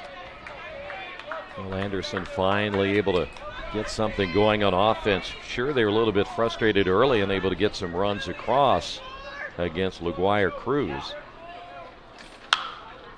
That's out of play to the right side. As we stand now, 2, 3, and 1 for Anderson, 2, 5, and 2 for Franklin. I think sometimes when you have a power pitcher like that, if you're expecting a fastball, you can kind of sit on that thing a little bit. They've seen it enough now. Right. Just like that, it comes with an off-speed pitch and Reed's out in front.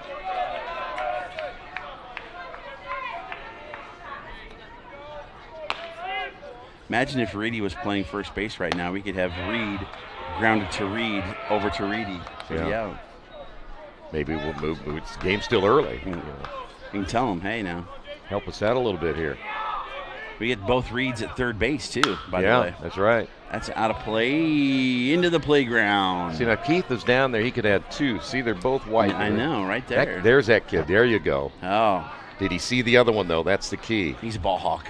He's looking, though. To your left. I wonder if they found the Sullivan home run. He missed the second one. Up and out of the zone. Evens the count at 2. See, that young man doesn't do a very good job of looking for baseballs. He missed number 2. Oh. I hope he doesn't watch this broadcast. Caught him looking. Strike 3, and that'll do it. But 2 runs in for Anderson. Ties this ball game up at 2. We'll head to the bottom of the 5th.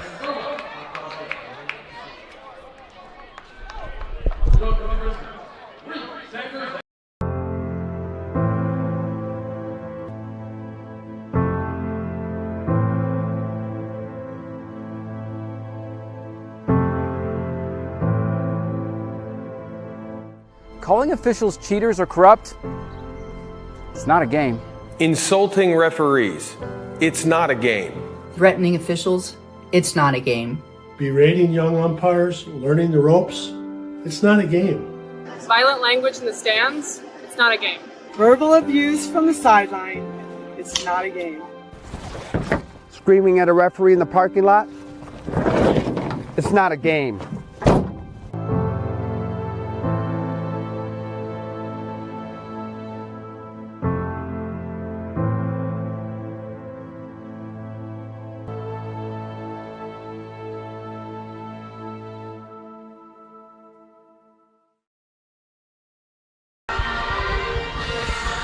This is our kind of party. It's a championship series.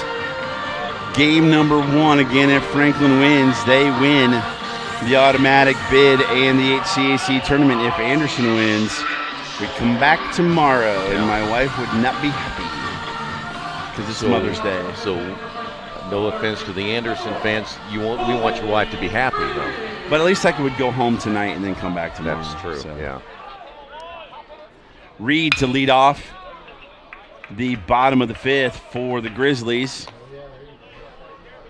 I just have to believe, though, Sean, at some point this Franklin offense is really going to get rolling. They swing the bat too well. You don't win, 32 games without hitting the ball the way they do. So we'll see if Nickel can hold on. I imagine Nickel's probably not going to be the last pitcher we see either, as there is action in the Anderson bullpen. Yeah, highly unlikely, for sure.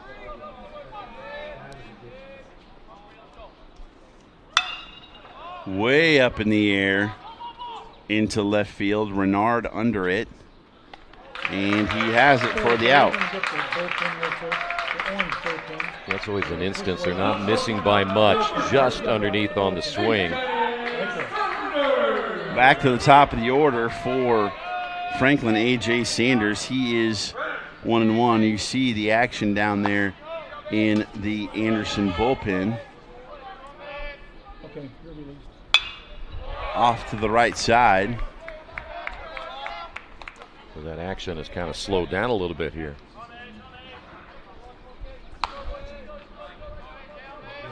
Still action in the Franklin bullpen as well.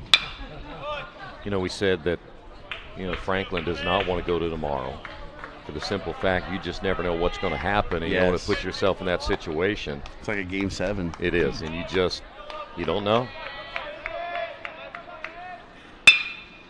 Oh, boy. Nickel reached with his bare hand and hit that. That cannot feel good. I'm sure they'll come out and check on him, as they are. Yeah. Again, they'll always tell you never put your bare hand out there, and I know he says he might be okay, but realistically, you just don't know.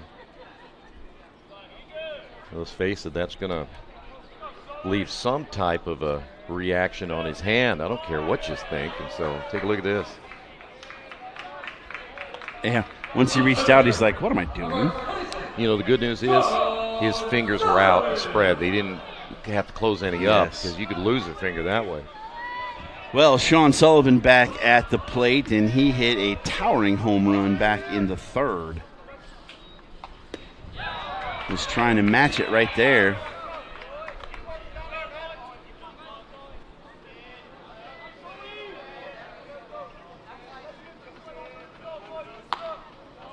See if Sanders may be moving some. Off-speed pitch a little bit low.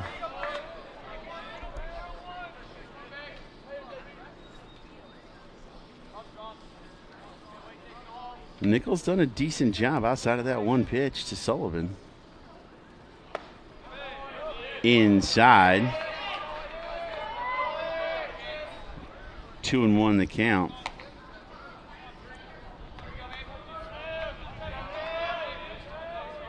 See what he can do here. He went after an outside pitch. Well, those are ones you got to really learn to lay off. Got to try and catch that spin early and realize, man, that's going to keep fading outside. Nice pick by Casas, and the count is now full. Well, good news about Sullivan right there is, listen, I've got a better eye on that, so that one might have been a kind of a waste pitch right there for Nichols. So. Do you send Sullivan here to stay out of the double play? I think so, yeah. There he goes. Ripped, almost fair. A little bit of Olay down there at third base by Tim Wesley, the umpire. Tried to do the little Michael Jackson hee-hee. And he did it well. On his toes, yeah. Yeah. He's keeping the pitch clock, by the way. Yes. He's using that left hand. See if Sanders takes off again here. Whoa! And out, another absolute rocket, but that one's pulled foul. Wow. This kid's got some bop in He that does. bat. You always see how many times you see a long drive like that, and he strikes out. Yeah. See? Oh, there you go. And they're going to get, they didn't get two as Sanders gets the stolen base. Yeah, he went after the outside pitch, and it was way outside, but. Well, he did it twice. Uh-oh, what do we got? Interference again, batter interference. Runner is out on batter interference. That's the second time we've seen that. Wow. And that'll do it. End of 5, tied at 2.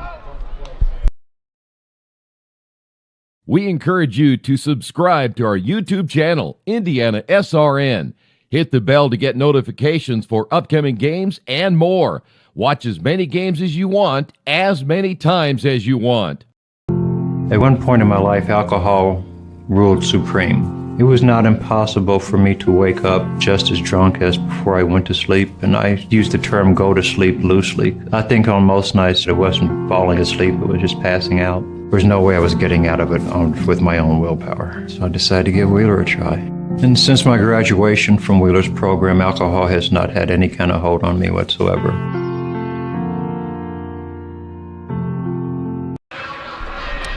We have a new pitcher for Franklin, Will Butts, looking to see if LaGuire Cruz stays in the game or not, or if he ends up becoming the DH now. We'll find out. But he's DH. He is the DH, so he will continue to hit. As Butts comes in, do we have any stats for him? Boy, don't we. All right. Will Butts making his 11th appearance. 20 2/3 innings, 32 hits, 15 runs, 14 earned runs, 8 strikeouts, 5 walks. The opposing batting average, .340. He is 1-1 with an ERA of 6.10. All right, LaGuire Cruz gives up 2 runs on 3 hits. As Wolf, Dorton, and Casas set to come to the dish for Franklin. Interesting, Butts seems to be more of an off-speed. He doesn't look like he has quite the fastball that LaGuire Cruz had, so it's a different look. Yeah, completely different look, not only physically, but what you're going to see as he throws the baseball. I don't think there's many of pitchers you're going to see throwing at 90+. So you're going to have to make the adjustment back to something a little bit slower in the fastball. Watch a little bit more for the breaking pitches. We'll see as Wolf comes to the plate.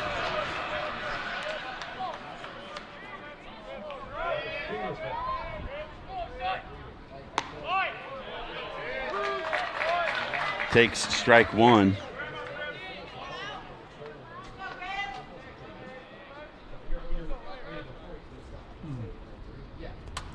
Swinging strike, and quickly it's 0-2. We got to start thinking about all tournament team. I know. Boy, this one I kind of got to wait a little bit. That's the problem. Yeah, that is true. Oh, one of the inside pitch did not get the call. You always tell where the fans are from and who they're for, which side they... Yes, you can.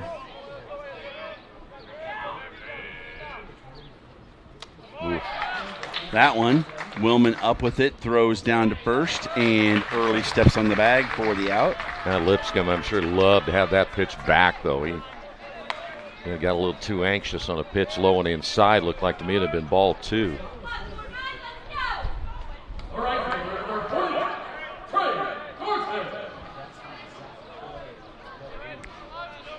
Dorton comes up. He doubled in the second.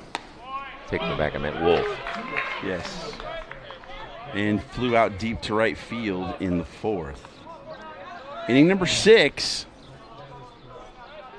We have crowned a women's softball champion. Congratulations to the Transylvania Pioneers on their softball championship. The first host team to win it since 2015. That's big. So that's in for a strike. 1-2 the count. We could crown a champion tonight if Franklin can win this baseball game. If not, we'll be back here tomorrow. Right back up the gut, and Dorton with another base hit. He's definitely one to consider for the all-tournament team. Hung a curveball right there. He did. And, boy, you hang it out over the plate, and you're going to find out what happened with Butts doing that. So you better be careful not to make that mistake. This is too good hitting of a team here for Anderson. Casas up at the plate now.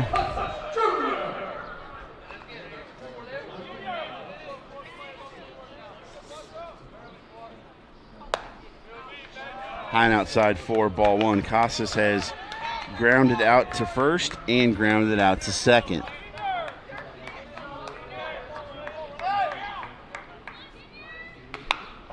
Right back to the mound. Second for 1. Over to first. 4-2. 1 to 4 to 3 for the double play. Big play there. As you get 3 hitters and 3 outs, and Butts in his first inning of relief only faces 3 hitters with the luck of with the double play. See right there? Oh, that's actually 1 to 6 to 3. My apologies.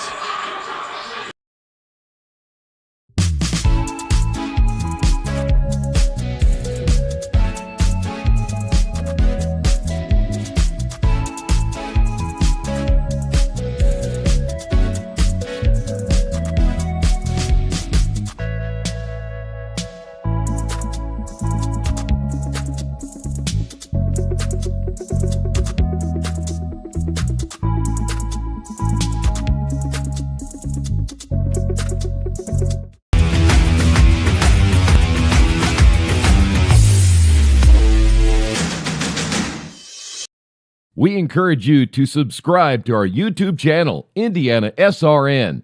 Hit the bell to get notifications for upcoming games and more.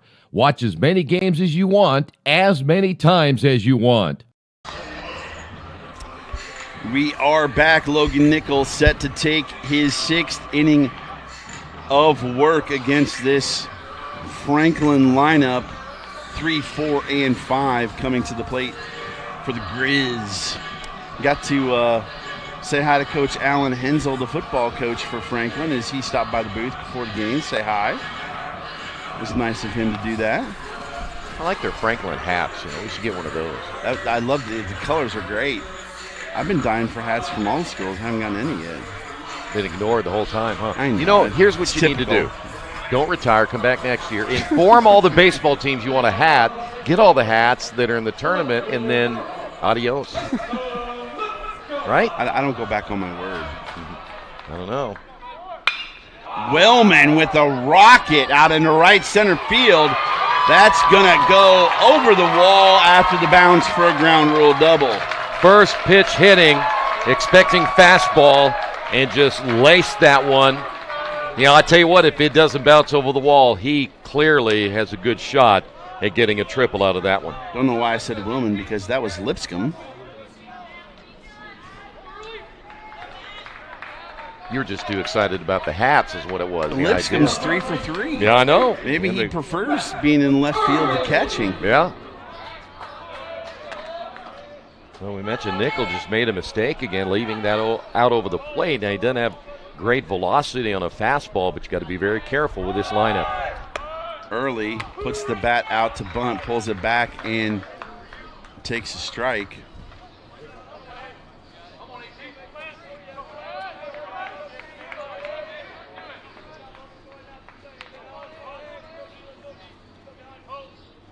Oh, and 1 the count. That's hit out into left field. That's going to be a tough play, but Renard is there. Runner cannot advance as Renard runs it down. You know, I know Early has 13 home runs on the year, but he's only hitting coming in at 209. I'm not sure I might have tried to get that guy to third. Yeah, we'll see. As now Noah Wood is up. He's grounded out to short and popped out to second. Well, basically, I've got a 336 hitter next. Good opportunity to get him in from third base. That pitch is inside as the Guire Cruz remains on deck as the designated hitter. Of course, I should remember, too, maybe Early doesn't bunt well, so. Yes.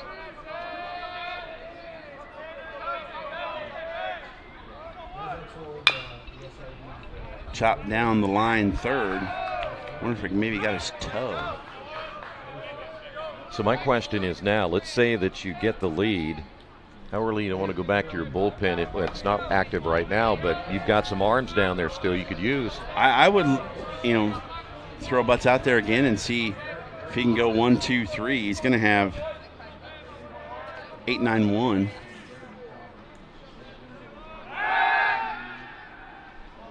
Look at that. What a team sport. Everybody yelling back at the same time.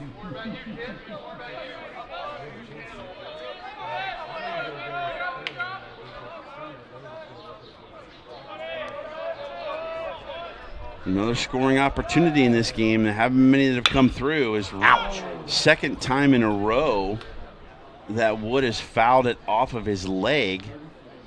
And that's 2 guys that have. Casas is going to go over and say, I know how you feel. Yeah. Though his was not always hit off. Well, it was. Was it Smitherman in the first game that had that happen? Hit off his leg, yeah. Yeah. Let's see where this gets him. Oh, oh, right on the instep of the foot. Oh. That is not pleasant. No. Well, probably the first time won't be the last as long as you keep playing baseball. That is the truth, too. We should be over with on the left, right there. That's where the action is, not where the pitcher's going.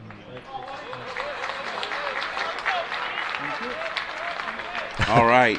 Casas picks up his bat, leans like, on it like a cane. He's like, I feel you. I hear you, brother. I'll share some ice. But he's still up 4-2. Yeah. 2-4-1 for Anderson, 2-7-2 for Franklin here in the bottom of the 6th. 55-foot curveball there. Evens the count at 2. That's not a bad pitch if you're playing cricket. Yes. And Lipscomb led off inning with a double. Then Early flew out to left field. Looking to see if Wood and LaGuire Cruz can get this run home. Oh. Poor Noah Wood, my goodness. That was a brutal at bat for that young man. Yeah, think about it. Yeah, basically 2 hits, but think, he doesn't feel the pain in his foot anymore. That's a good point. LaGuire Cruz up, he singled and walked. All right, now, how many times have we seen you make a big mistake like that, you hit the batter, and this next guy, as dangerous as he is as a hitter, boy, you got to be careful here.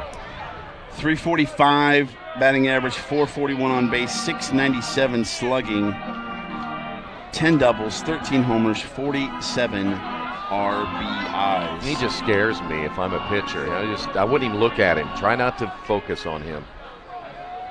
I like those yellow batting gloves, too. I do, too. Chopper to short.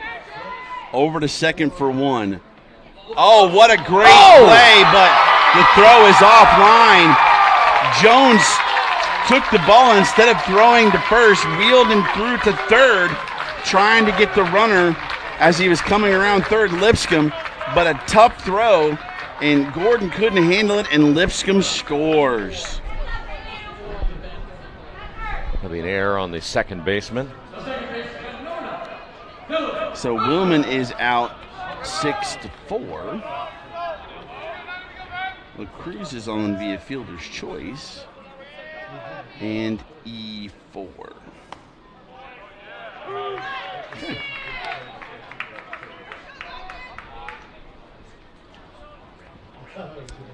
So Franklin takes the lead 3-2. It almost looked like Lipscomb didn't stop either. Yeah, he kept going.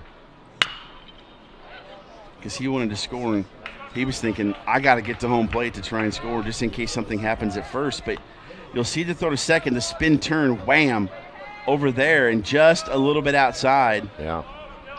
And Lipscomb scores. It's a heads-up play by Jones. Just not the best execution. That is a little pop fly. First baseman couldn't find it. Oh, and that's going to drop as LaGuire Cruz is going to try and score. And he is out. Oh, boy, that's a close play. I tell you what, I think he got his foot. I think if LaGuire Cruz goes head first, reaching out, he's safe. He said he got his toe, but I thought his toe got in there. I want to see a replay on this one. Got him in his back knee, but it's hard to tell if he clipped the front foot. Ah, the beauty of baseball. Yes. I don't think he got his foot, though. Not at first. All right, Butts again. Pitching to Renard. Renard has walked in, struck out. You know, the good news is they really don't care what we think. They do not. And he was like, a foot from the play. No pun intended. He had a leg up, right?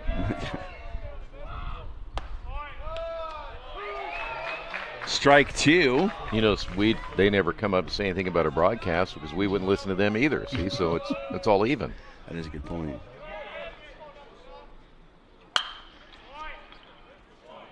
Hit foul down the third baseline.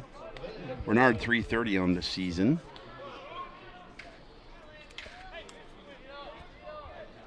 He's had a pretty good tournament. Yeah.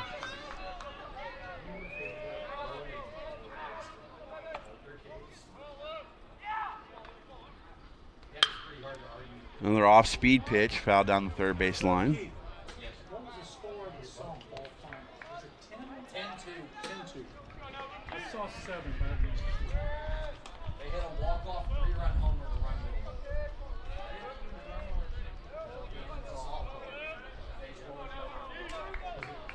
it. 1-2 the count on Renard, excuse me. Oh, I don't know what's thinking there. Oh, locked him up. Goes down looking. That's a backwards cage. The yacker, as they call him.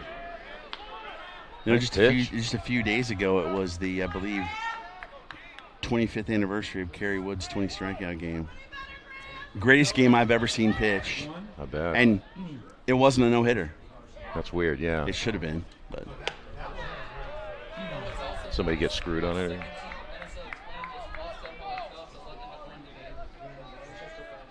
Uh-oh. We got some debate going No, here. it's fine because Okay. the Cubs beat the Twins last night, so it's all good. Oh. A.J. Sanders with it. Throw. Got to get the pick from early, and he does. Oh, big play. Wow, Sanders. That was a great play on the one hop behind the bag like that. But yeah, the one hit. Well, let's see this. See if we can get a good look at this play here. Coming right back at you. But the one, it was down to Gary Scott at third, and he reaches for it, and it hits off his glove and goes into short left field, and they called it a base hit for Ricky Gutierrez, and that was it. Wow. Uh-oh, that's a little duck snort. Oh, couldn't come up with it. Sanders couldn't come up with it. He's going to try for second. And he will get to it, so Gordon has his second hit of the game. Last time he singled and scored. That's one of those balls that just lands in between everybody and kind of a tweener. That is a true duck snort. That is right a duck there. snort. Yes. Well, let's record that, and we'll have it for later. And we'll do the replays. Here's the duck snort. Yes. If anybody asks you what it is, show them that replay. That's right. It may be in our archives Yeah, forever. I'm not sure anybody else is ever going to use that term again. You know what you do is you put that in a time capsule, and in like 100 years, they'll come back and go, this is a duck snort. And they'll know what you're talking about. It was Sean Krull, duck snort. Cruel. A 2-out knock here they need from Charlie Jones to tie this game back up. Pickoff. Oh, mercy. You know, you guys in unison, ooh, that was good, a singing group. I wondered if he'd blocked the bag, did A.J. Sanders, but I guess he didn't. It's like hockey when you almost get a goal and everybody goes, oh. You know. Or you hear the ping. Ping. Yeah. Speaking of, the Toronto Maple Leafs went down last night. Lost to the Florida Panthers. My buddy, who is a new hockey fan and picked the Maple Leafs as his team, is kind of distraught. I bet he is. But, you know, whatever. You tell him there's always next year. Yeah. So if you're a Maple Leafs fan, you may be waiting for a while. You sure you picked the right team? So, yeah, at the beginning of the fun, I picked Edmonton, Boston. So, shows you how much I know. That's still one of the bigger shockers, though, Boston. Yeah, I know. Good battle here between Jones and Butts. And Stacy Ledoux is just tearing up our booth up here. I don't know what's going on. I think it's because Keith's here. She was feeling good. He showed up. Keith has that effect on everybody, doesn't he? He does. Foul down the first base side. Look at him just chilling over there. Well, he's thinking. Did he get any lasagna? Did Debbie let him have any lasagna? I don't think so.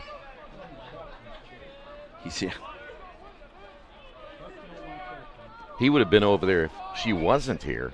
Yeah, but that's true. Since she's here, he has been actually. Captain, oh my captain, that's Jonathan Taves. That's right. Oh, what a battle. Jones just keeps fouling off pitches.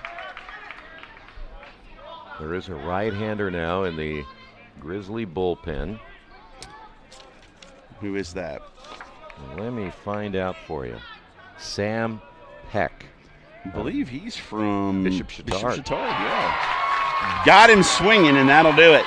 So no harm on that duck snort double. And we'll head to the bottom of the seventh. Franklin still leads 3-2. Thinking about what to do after high school? Consider a career with Boilermakers Local 374.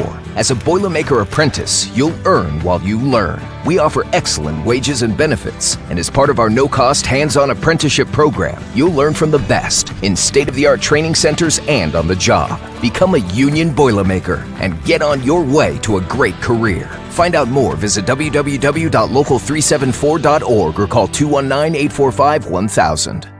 Kevin singing as a goodbye song. Here you go. Coke, please. Yeah. We are back, and it's the seventh inning stretch. We had to fight Keith off of the microphone to try and sing it to the PA announcer again. Uh-oh. Now we're in trouble. Can't keep him off the microphone, can we? I just don't understand why I can't sing it. Because you can't sing. I thought I did a great job game number one. You didn't see all the dogs running for cover when you sang? I saw that one dog, but he jumped the fence. He was okay. Yeah, because his ears were hurting. No harm, no foul. By the way, pretty good ball game. Yeah, it's a real good ball game. I mean, Anderson has really played some solid baseball in this tournament. Oh. First base umpire. Okay, they were trying to chart pitches, and first base umpire said, no, you may not. Here comes Troy. Thank you, sir. All right, Willman to lead off the seventh for Franklin. He's flown out to center field and flown out to right field. inside. I believe do we have a new pitcher? Let me check. We do, number 3. No, that's still. Is that him still? That's still Nickel. He just looked different. Yeah, it's him. I just thought his windup looked a little different. That's a strike on the 2-0 pitch. You know, I have to let you know, since you're retiring, that was the first time I've ever gone and gotten somebody a drink. Oh, thank you. In 38 years. I mean, think about that. Oh, here. I'll get you another one. I'm not doing anything. No, you're not. 2-2 the count. Runs the count full. You know, Keith took the headsets. I was going to let him do the rest of the game if he wanted. Willman reads Sanders as Willman fouls it off. And sometimes it's good to get don't give Keith that opportunity. He will take it. Sometimes it's good to get different perspectives. You'd be out the door and on your way home. I would be. See you guys. Like, I'm going to get you a drink for you, Jerry. Never see Troy again. Down low, and Willman walks to lead off the 7th. That'll bring up Reed. He's struck out and flown out to left field. I think this is big right here for Anderson. You certainly don't want anything else on the board. As we've mentioned and documented it already, there's plenty of arms down there for Franklin to bring in this game to try to shut the door in the last few innings. We have a little bit of movement in the Anderson bullpen as well. As the Reed bunts, muffed, and oh my, bad throw pulls him off the bag. E1, and now you've got 2 runners on, and Sanders. If it were not Sanders, I would bunt them to second and third. Since it is Sanders, I'm going to let him hit. That's just me. Yeah, he's got 2 hits already in this game. He's swinging well. There is a left-hander in the Anderson bullpen. We'll see if we can pick up who that is. He has stopped throwing for the moment. But I also haven't been coaching for 26 years like Coach. True. You know. So we'll see. Outside for ball 1. He did not attempt a bunt there. Cole Whitlock is in the bullpen, a senior out of Terre Haute South. Is that for Anderson or for Anderson? Okay. Yeah.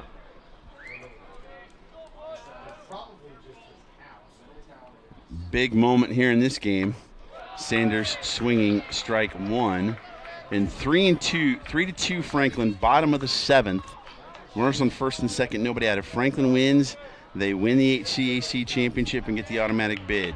If Anderson wins, we play again tomorrow at noon. On Mother's Day. Yes, winner take all. You know, if I'm a player for Franklin and thinking what a nice Mother's Day gift to give her a championship, right? Yeah. So, Mom, look what Take I got it home. you. Take it home tonight and be there. Hey, got your T-shirts. That's right. Championship on it. Off-speed pitch. Sanders out in front. Strike 2. 1-2 the count now. If I were the mother, I'd be like, hey, wait a minute. That's all I get in my investment of all the money I paid for you? Come on. A T-shirt from the tournament? Sanders seems to be taking his thumb wrap off. And the glove. Both batting gloves. So he's going full Mark Grace now. He is. Let's go. He's going old school. Yeah.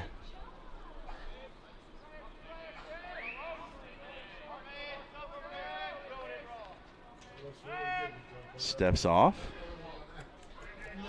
Does Nickel. All right, big moment here for Anderson to stay in this baseball game. As Franklin can pound the baseball, and Nickel and Casas having nice pick by Casas. 2-2 the count. You know, he's real quick from behind the plate to the outside to backhand that, because a lot of times that ball's coming too fast. You can't really slide out and keep it in front of you. No, you cannot. You have to backhand that one all the way. You do not want to get to 3-2 here. And he caught him looking. Sanders did not like the call, but he rung him up. Strike 3. That's 1 out, and Sullivan comes to the plate. I know he's hitting well tonight. I just, you know what, your leadoff hitter, make some contact. Again, they'll tell you anything close, got to be swinging, make contact, let something happen, and that might be a missed opportunity. Sullivan does have a 2-run home run in the second. First 2 runs of the game.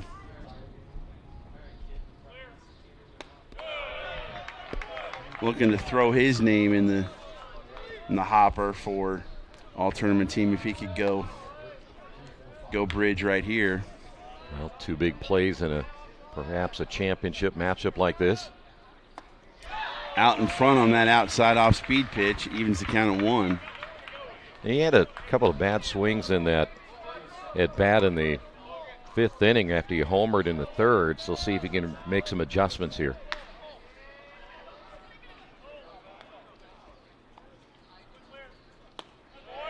Outside, laid off that one. You know, as you look at him standing there, you know who kind of reminds me of just body-wise? Troy Gloss. Yeah. Big slender guy. Yeah.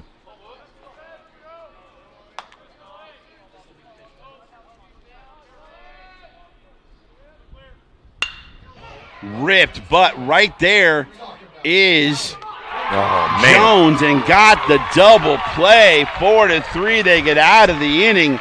What an escape job from Nickel. Well, if he's not playing deep behind the bag, he doesn't make that play, but that's the adjustment they made on defense. It is, and it was a huge adjustment, smart adjustment. Yeah. And we head to the 8th, still a 1-run game. Hauling or moving project has arrived, and College Hunks Hauling, Junk, and Moving has you covered. Honest. Uniformed.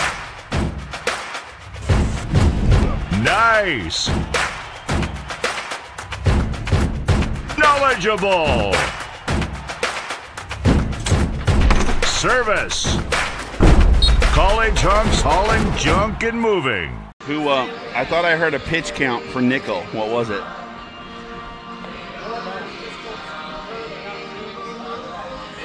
New pitcher for Franklin, number 14, Sam Peck. He has pitched earlier in this series. He's from Indianapolis, Indiana. What do we got from Sam Peck, Troy? Would you like some bad news first for you? Since you're a Warriors fan, they're not renewing your coach's contract. Sam Peck, is that who you said? He's going to check that on the phone now. Yes. Sam Peck, 16 appearances this year, 28 innings, 36 hits, 20 runs, 19 earned, 20 strikeouts, and 15 walks. Peck is 1-1 on the year and ERA of 6.11 with an opposing batting average, though, of .346. I'm a little surprised, if you don't mind me saying. Maybe we haven't seen Maddox Maines come in a situation here in the last couple of innings. Yeah, I mean, maybe they're saving him with, tell Steve Kerr there's probably some openings in the D-League. That stuns me. You win 4 championships and you lose to the Lakers because nobody but Steph could play. Yeah. And you're going to blame the coach? The PA guy seemed kind of enjoyed by telling you that news. I'm just kidding. Unreal. All right. 3, 4, 5 for Anderson, Smitherman, Reed, and Wolf. 2, 5, and 3 for Anderson. 3, 8, and 2 for Franklin, as it is crunch time. It is. We're down to the nitty-gritty. This is where the rubber meets the road. Any other cliches we got? Well, we got a lot of rubber out there in the field. We do. It works. Yeah, it does. You ever wonder how many tires they ground up to do that? A lot. Remember they did that study one time? They were wondering if playing on this caused cancer. Do you remember that? I do not. Yeah. Let's see what Peck can do here. That pitch is inside for a ball. I might see that. Speaking of Maddox Maines, I think he's down warming up in the bullpen. There you go. I can see that whole cancer thing if you're living out here and rolling around on it, but don't play on it that often. Popped up, that'll be out of play. Well, if you slide head first a lot and eat a lot of those pellets, that can't be good for you. It'd be a big deal, yeah. Give Anderson a lot of credit coming back, winning that last game. They're keeping this one close late. I don't think anybody thought they would probably be here. That's up in the air to left field. Went back first, did Lipscomb, but comes back up for the out. I don't think a lot of people would have thought that Nickel would have held Franklin to 3 runs through 7 innings either. No, not at all. It's just and again, these are 2 really good offenses, and to be 3-2 might be the biggest shocker of all. That is true. But there's still 2 innings left. Yeah, that's right. Justin Reed, he's 0 for 3. He started off the tournament strong, but has struggled these last couple of games. Yeah, and certainly that last game, a couple of strikeouts. Yeah, in big situations. Yeah. Down the third base line, Reed has it. It's got to be a strong throw, and he got it. Wow. Oh, my goodness, what a hose. Over there at third from Reed. Reed gets Reed. How about that? And if it were only Reedy. That's a heck of a play. Not only did he watch this, he kind of stops a little bit there, and it almost looked like he was ready to slip on the turf. But to throw that rocket over there, you got to set your feet. You cannot. The only person that can do that off balance, not even, that's into right field for a base hit. The only person that I know that can do that, and it's not even Nolan Arenado, is Manny Machado. Yeah. He's the only one that has the arm to be able to throw that kind of throw off balance. Now think about that. I mean, we think, it's just across the diamond, but that's a long throw, and to make an accurate throw like that.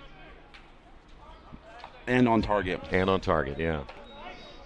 Dorton up to the plate. 2 outs, runner on first. Dorton's 2 for 3 in this game.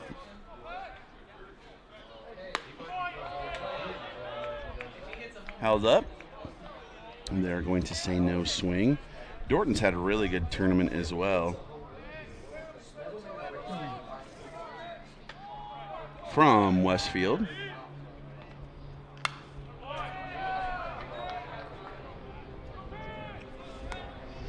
I mean, Dorton, Smitherman. Who else? Nickel from Westfield.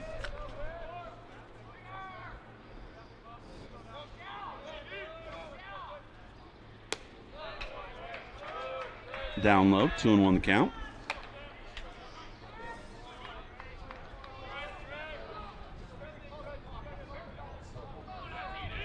Two outs, runner at first, top of the 8th. 3-1 the count now. You've got to imagine Dorton's going to get a good pitch to hit here. Casas is on deck, and he is 0 for 3. Hit into a double play, his last at-bat. And he walked him. It's all happening again with 2 outs. Can Casas come through with a big knock for the Ravens? Well, still how patient can you be here with Butch, your right-hander? Got a pinch runner down at second. We do. 30 comes out. And Andrew Wallace? Nope, wrong one. Colin Bear. Colin Bear. From Elkhart, Indiana, Elkhart Memorial.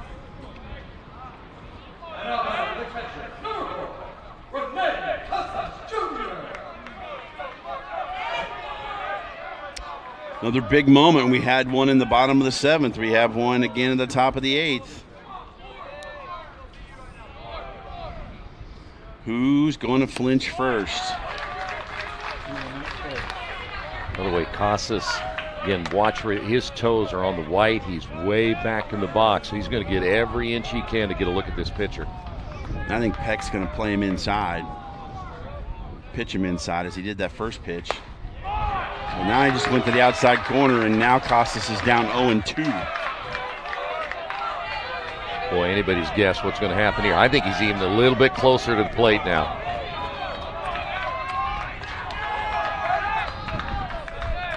He might be. Fouled down the first base line.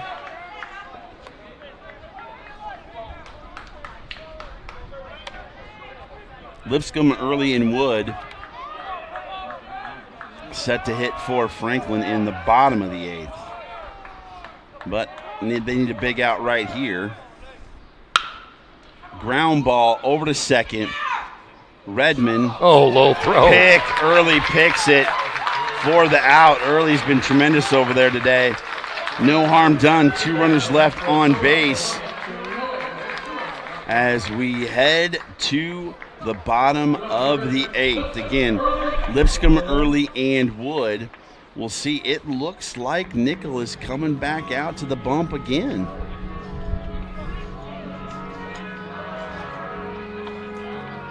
Again, if you would like to support more HCAC sports, contact Coach at IndianaSRN.org. Nickel out for his 8th inning of work. You got a pitch count on him? No, but I'm telling you that they're anticipating, if they can, they want to save that bullpen. If they get to tomorrow and give themselves an opportunity, so I can understand it, but boy, you can't give up another run here.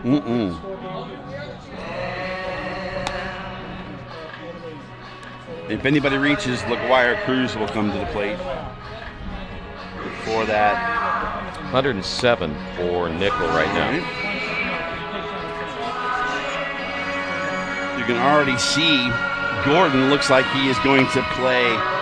He's going to hug that line or try and prevent any doubles. The Anderson defense has been tremendous this entire tournament. They have, and especially when you consider how strong they've been on that left side with Gordon and Reed. Just seen some, in fact, I mean, we could go back if we started looking at all the different teams. Manchester comes to mind, some of the plays they had early, and just everybody seems to have come up with something. Of course, we can always talk about the catch by Sullivan. Yep, we had a catch from Cade Klein up against the wall from Rose Holman. Yeah. Where he banged into the wall. And Lipscomb to the plate. He is 3 for 3. He doubled his last at bat.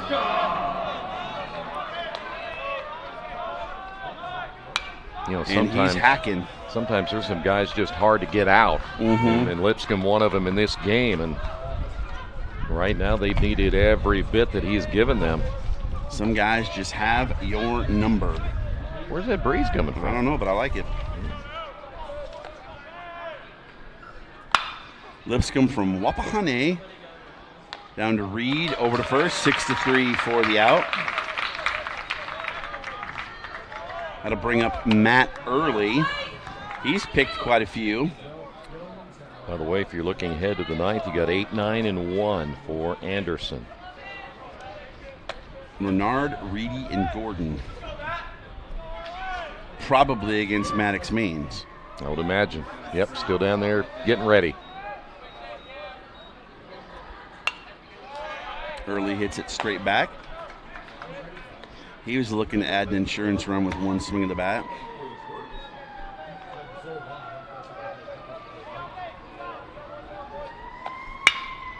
That's through the 6.5 hole, and there's a base knock.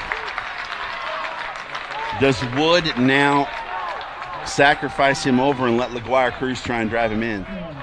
Wood tonight, 0 for 2, hit by a pitch. I think that'd be a good gamble to do so. Try to get him in scoring position. Again, 2 outs, but we know that LaGuire Cruz, an excellent hitter. We're going to have a pinch runner down at first as well. So they're going to get a little more speed out there. Like to say hi to Jay Jones as he's watching.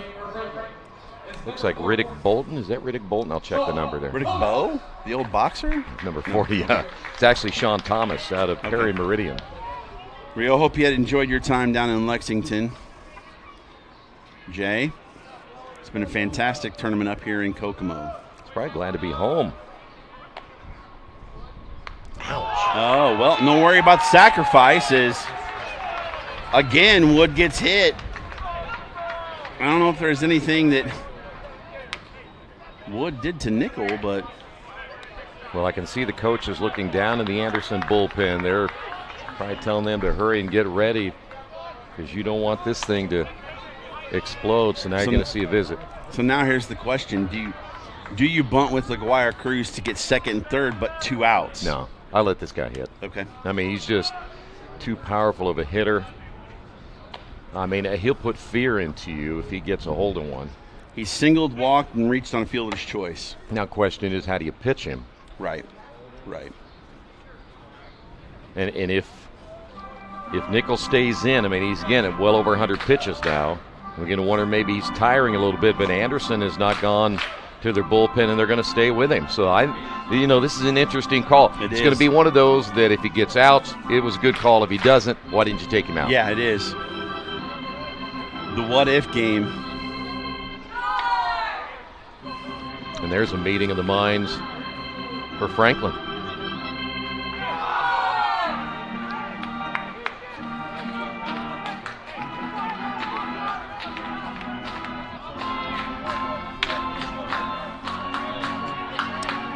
All right, here we go. 1 out, runners at first and second, bottom of 8. Franklin looking for an insurance run or 2 with a 1-run lead in the championship series. And we got a good pitch to hit there. He did. He's been speaking of LaGuardia Cruz, he's just a little bit off balance here. If he gets a pitch he likes and he can stay balanced and drive through the ball, and I don't think there's anybody with more power than he might have in the HCAC.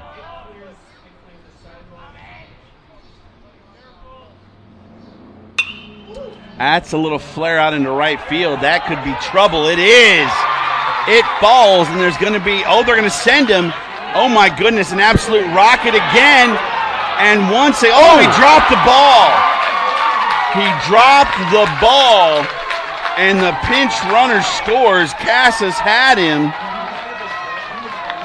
and the pinch runner scores on the little flare by LaGuardia Cruz, and it's 4-2. In all defense of Casas is that, you not only got to make the catch, you got to locate that runner immediately. And a lot of times, again, what you need to do is locate, catch, but you got to put the ball. He reaches for the runner instead of putting the ball right down on the plate. And that's, if you can lay it right in front of it, they'll slide into it. Another great throw by Dorton.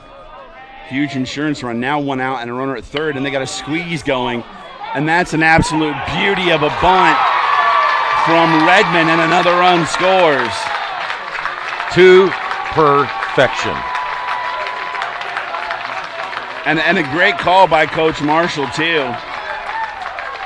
And he must have known Redmond's a fantastic bunter, got the pitch he wanted, and like you said, that is a textbook suicide squeeze. It is. Now, think about this for a moment. Get the first out, Early gets the base hit, Wood gets hit. You have a chance maybe to get that second out at the plate. You drop the ball, all of a sudden you get a squeeze in the game. All of a sudden you're looking at it, 3 runs here.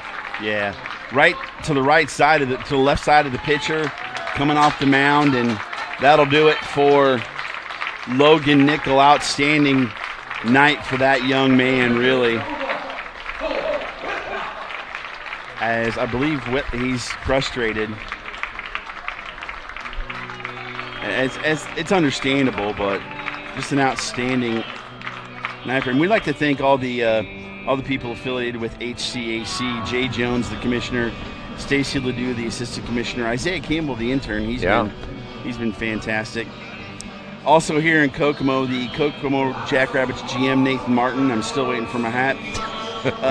Hotel person at the Visit Kokomo office, Sherry Matlock, and the assigner of umpires, Darren Brown. Thank you all so much for all your support and help for us to be able to put this on. What we do is the easy part. Mm-hmm. Them putting it all together is the tough part. Always talk about things behind the scenes, all the work that's done before we even get on the air. It's almost, I'm glad that we're only doing this, because I think that, I'm not sure I'd want to do all the other stuff. It's a lot of work.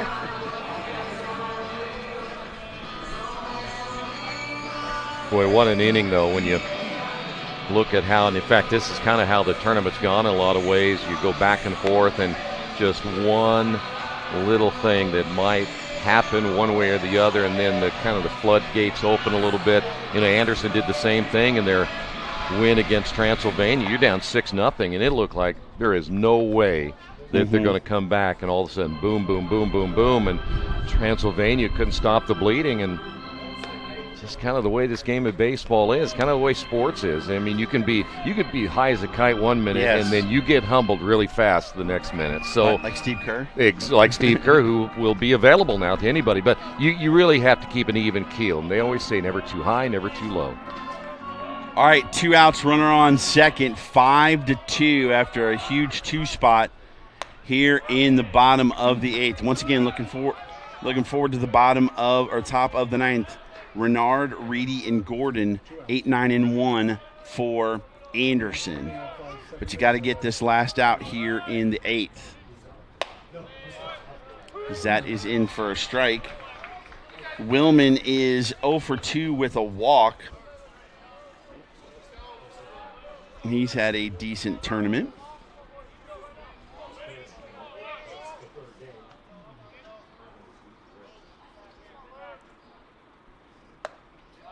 Outside corner for strike 2 as our friend the sun has returned to join us. And it should be end this way if it does tonight. So, yeah. With such a nice weekend.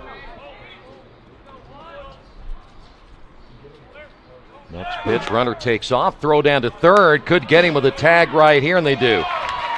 So they get the stolen attempt by LeGuire Cruz. He is out here in the 8th inning, but they get 2 runs. Take another look at the stolen base attempt right there. Kind of surprising he took off, don't you think? Yeah, no doubt about it. By the way, and if you saw that right there, third baseman goes to tag, he leaves it high, still got him, but why don't you just lay it right down next to the bag, let him slide into it? Well, the problem I think now is you see so many people when they slide head first do the swim move. Yeah. So if you lay it down there, their left arm per se, where it's going to hit the glove comes up and the right arm comes around, and so. And you could be very well right, but I'm telling you right now, I bet you get the call more often than not. If I just lay it there, I lay it and pull it up, and boom, what's the umpire going to say? Hey, you did it. That's possible. Yeah. That's possible. You want my headphones? Were you trying to get rid of me? See, I don't understand sign language. Yeah, he doesn't understand sign languages. Maddox Maines is in to close for the Grizzlies. We'll see what he does here.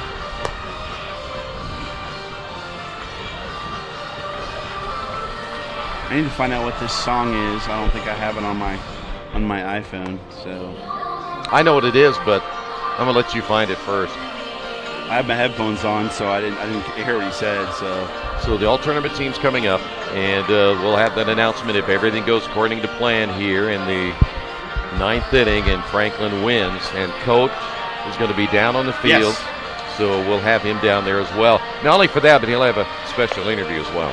No. Yeah. I wish. I think he should put the Jackrabbit head on and do the interview.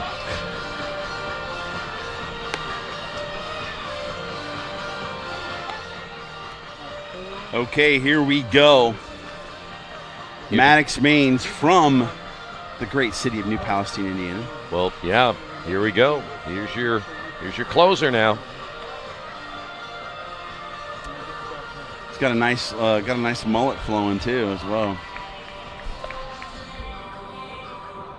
You know, it's a good mullet, not the best mullet I've seen, but it's not bad. It's good. Yeah.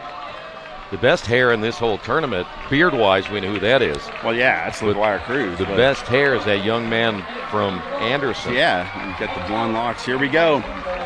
Luke Renard, he has walked and struck out twice. As outfield playing depths, no doubles. Starts off with strike 1. Franklin looking to close out its tremendous season as regular season and tournament champions and to get the automatic bid to the NCAA tournament. Do you get 2 rings for that, or? I don't know. I just know that my wife said she will really not be happy if I have to come back tomorrow. So that's your main focus. Yeah. As he's down in the count now, 1-2. I think my wife would rather I came back tomorrow. Happy spouse, happy house, man. You got that right. Yacker. Tried to get it a little bit off on the old release point there. Interesting they're letting the Franklin guy be behind the dish now, probably because it's their team on the mound. Last time they did it, Anderson was out in the field, and that's when they made him. Yeah. So skedaddle, huh? Yeah. 2-2 the count. Renard trying to stay alive and keep hope alive for the Ravens. BGs. But again, what a fantastic tournament they've had, especially the first game today, where they were practically dead in the water and came back to life. Evanescence. Bring me back to life. Sorry. Oh, no. He struck out, but Willman can't pick it, and he'll get down to first. Yeah, you're staying alive. BG's. There you go. That'll bring up Graham Reedy. He is 1 for 3, doubled in the 5th and scored. That's got to be frustrating if you're Mains. You get the strikeout on the breaking ball, but Willman can't quite pick it. As you see Reed on the green at third. That's ripped, a base hit, and just like that, Anderson has things rolling. Boy, you just cannot kill these guys. No. You can't do it. Base hit. Now you have first and third, nobody out. And as they say, the tying run at the plate. Yes, Connor Gordon, leadoff hitter. So the runner at third doesn't matter. If you're Franklin, the runner at third does not matter to us. We want a hard ground ball to the left side of the infield for a double play. Yeah. If you're Anderson, you'll take anything that doesn't result in an out.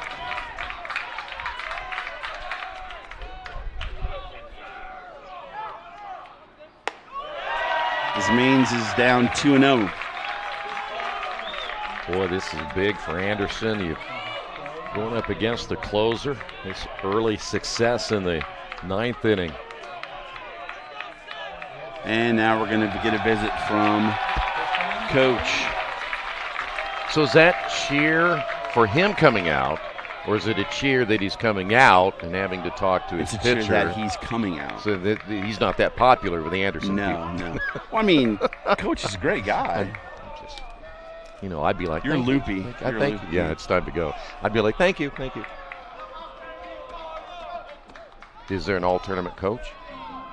Well, maybe he's that'd be the winning coach. Maybe he's bidding for some votes there. Maybe the fans get a vote. The fans get a vote in everything these days. You don't want to leave them out, of course. So I don't think the fans will be voting for all-tournament team here.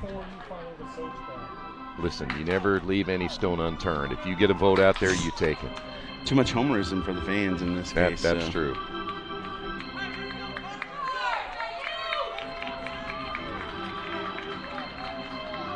You ever wonder in his career how many times he's made that trip to the mound? Oh, man. That's a lot of trips. A lot. How many times he's made the trip from the dugout to the third base box, too. Yeah.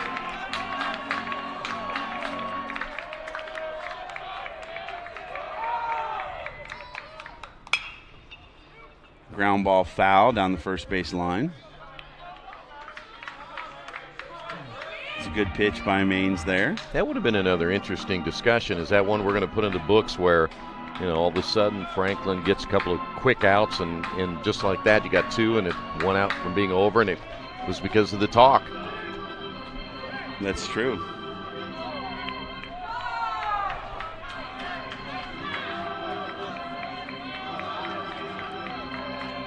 Two and one the count.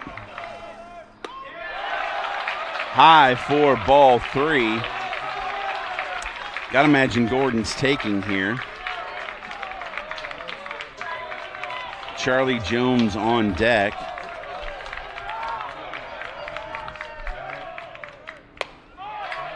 Strike 2, count now full. Do you send the runner from first? No, I don't. Okay. I don't want to lose a base runner here. But, okay. You don't want to stay out of double play? Not yet. Oh, rung him up with the breaking ball.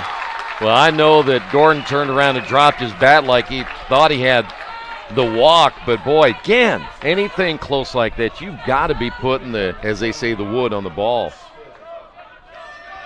That'll bring up Charlie Jones. He is. Oh, and what hustle by Jones. Nice try down there. That's not early. That is, as he got pinch run for, that's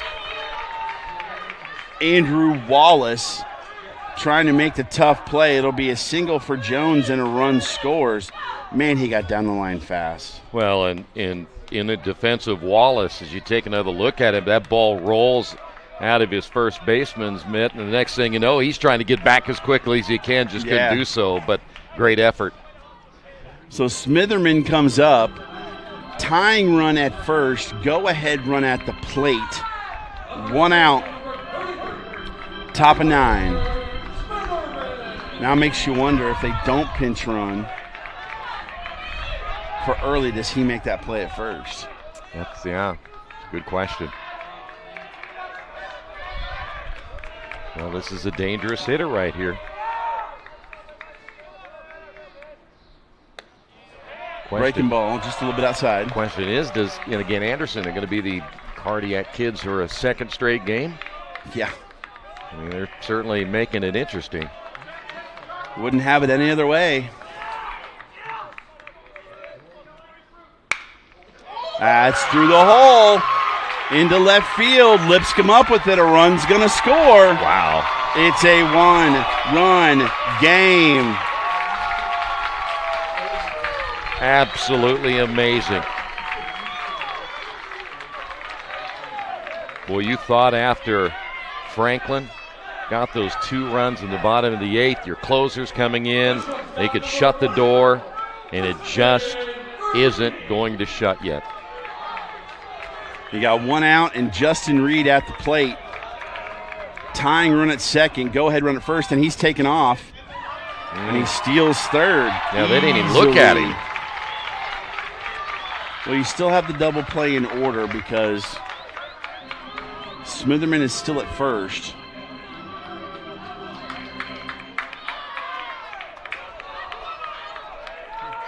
But now a fly ball ties this game. 0-2, however, the count. Boy, you really want to get this guy right here. You do. And you'd prefer to get him with the strikeout. Exactly. Oh, it's 1-1. As that's up, now it's 2-1. He's trying to break off that curveball. It just isn't staying across the plate and still a bit too high. So the pitch right now, he's not able to control. I think he's falling off the side of the rubber, too. I think his body's tilting. There was a good one. Now it's 2-2. Well, Reed, he's tough. I mean, we've seen him hit the ball really hard early in this tournament. Yeah, and hit it a long way, too. As that's to second. He threw it away, did Sanders. And it's a tie game. Runners at second and third. Oh, my goodness. How about the meltdown here by Franklin?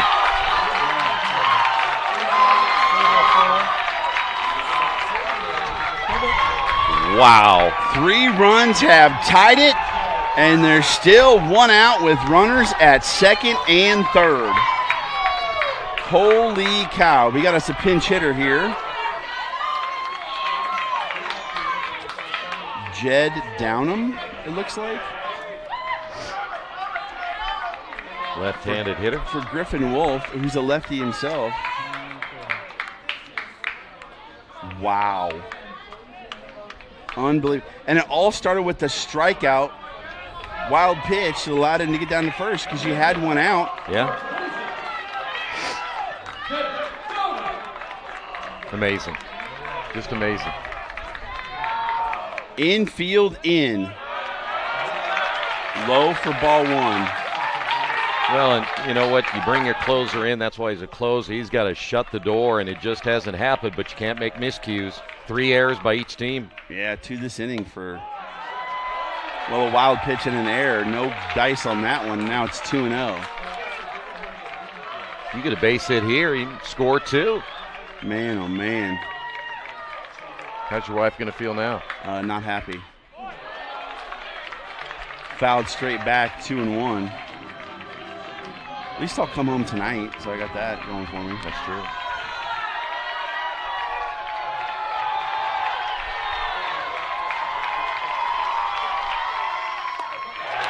Way high and outside, 3-1. This is the number 1 seed in this tournament. Heavily favored, I would think, coming in to this ball game tonight, yet Anderson just showing them they're not stopping. And bases are now loaded. And here's Dorton. Yeah. Dorton is probably the last guy you want to see, as he's 3 for 4. And this is Maine's game. By the way, we might want to hold off on that all-tournament team. Yeah, for sure.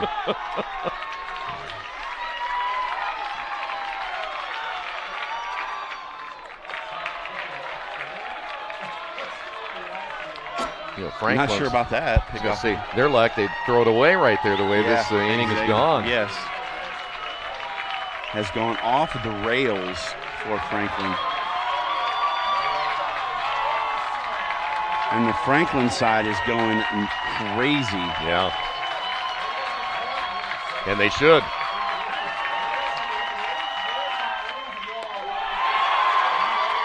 High for ball one. I wonder how Logan Nickel feels now.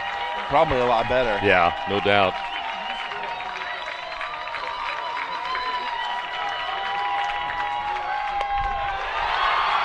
Two and 0.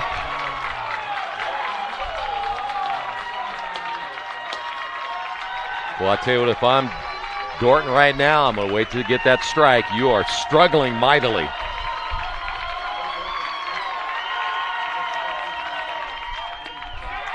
Nope. How about this? Walk in a run, if it happens. Unbelievable. Unbelievable. Bullpen going to be moving now for Franklin. Nope. Cannot find the plate. And well, Anderson now leads. How many times we talked about in this tournament, mistakes, walks, they will come back to haunt you. May not get you every time, but more often than not, you're going to suffer from it. Here's Casas. Man. The ninth hitter of the inning. Anderson with the 4 spot. Leads 6-5. Well, now interesting here. Now Maines decides to go from the windup. Yeah. Go back to that whole comfort level, right? Yeah. Curious why I didn't do that with the previous hitter.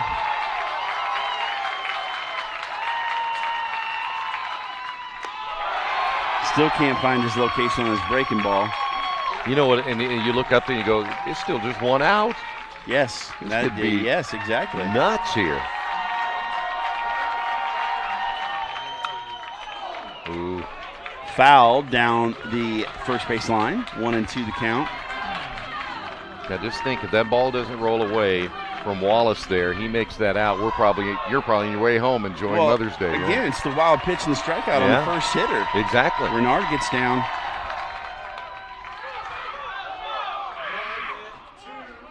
That's 1 out. 1-2. So Reed is out 1-2 for the second out. Fielder's choice. And Renard hits again. Wow. Well, by the way, Franklin have the top of their order coming up. Well, they have 8-9-1. Is it 8-9-1? Yeah. Yeah, I'm sorry, Reed, yes. Sanders. You're right.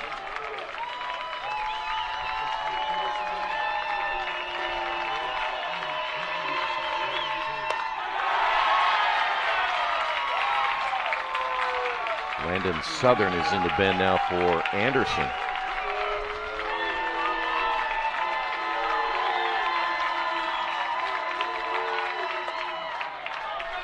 There's a strike, 2-1. I like that from Renard. You know, we talked about it. Don't be too anxious. Make him throw a strike, and I'll attack from there. But when you're struggling, make him throw. Fouled straight back. 2-2 the count. Yeah, the Anderson closer looks like he's warming, ready to go in their bullpen. Oh, he thought he got that one. 3-2. 2 outs. Already 4 runs in. Popped up. Sanders is there. Sanders has it.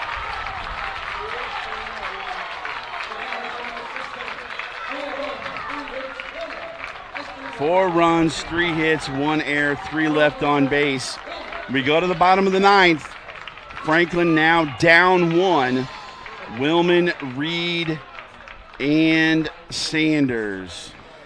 Well, you know what? I don't know about you, but I'll go back to the last game in Anderson pulling out a win. We all thought maybe we had seen all the excitement from a come-from-behind win we would see, and now we're watching it happen again. And I tell you what, I'm sure Franklin is just absolutely shell-shocked. Now, the good news, if you're a Grizzly fan, you still have a chance to win here in the bottom of the 9th inning. You do. If we go to tomorrow, things are really going to get interesting because, again, you talk about pulling everything and throwing the kitchen sink. You've got to do it tomorrow. If you don't, you don't go to the NCAA tournament. No, you don't. So now the lefty, Landon Southern, in for, he's kind of a sidewinder. And again, Luke Willman, who's had a good tournament, but he's 0 for 2 today, leads off for Franklin. Colby Reed is 0 for 3. And then you go to the top of the order with A.J. Sanders, who's 2 for 4. Well, we'll see what... Anderson has had 1 walk-off. Oh, yeah, that's a young man down there taking a walk. Maines is all by himself. He is walking all the way down, the closer for Franklin. Where? Down the right field line. You see him right deep in the corner. He just got away from everything after what happened right there. See him? Yeah. On his way back. Can he be there when the play starts? Well, probably shouldn't be, but... Sure. All right, Willman now against Landon Southern. And he is up for ball 1. What's not? Oh, they did not change. They didn't change. Okay. Yeah. My apologies. So, yeah, Southern still in the pen. Hit by pitch. So this is still then... This is number 1 for Anderson, which is, again, Cole Whitlock. Whitlock, that's right.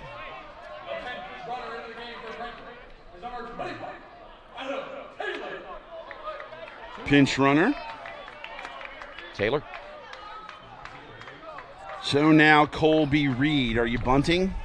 Yes. Okay. Got to get a run. Got to tie. That's because, again, you just get the 1 out, but you get a runner in scoring position. And then you got the top of the order. Throw over to first. Right-hander throwing in the Franklin bullpen as well. Pitcher's going to come off to the third base side of the mound in his follow-through, so I'd bunt this to the first base side. And he does. They get the runner over. Sacrifice bunt 1-3.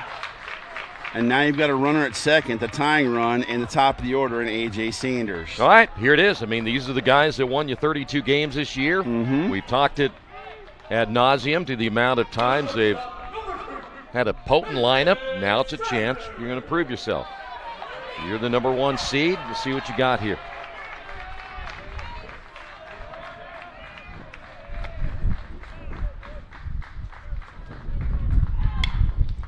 That's going to be trouble down the right field line, but it's going to go foul. The wind's picked up, kind of took it that way, it seemed like. And it's 0-1. Sean Sullivan on deck. He has had a 2-run home run today. You know what? That wind is blowing in from left field, so you're not going to see any. You're going to have to really crush it now if you want a home run. And they're playing no doubles too, so you know, and a little flare will get you the run home right now. That's over to right field, and quickly it's 0-2.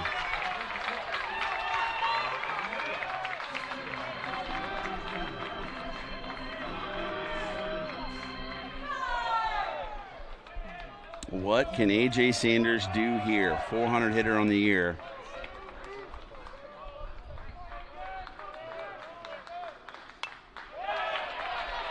Fouled straight back. I think Coach Baird did another talk and we didn't see it.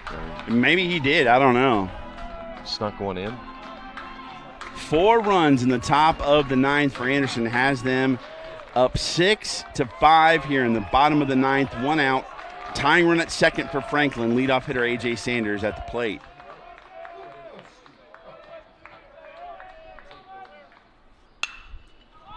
And that's up in the air, and that's going to be Dorton. Boy, he's got a good arm, and he does not advance on the flyout by Sanders.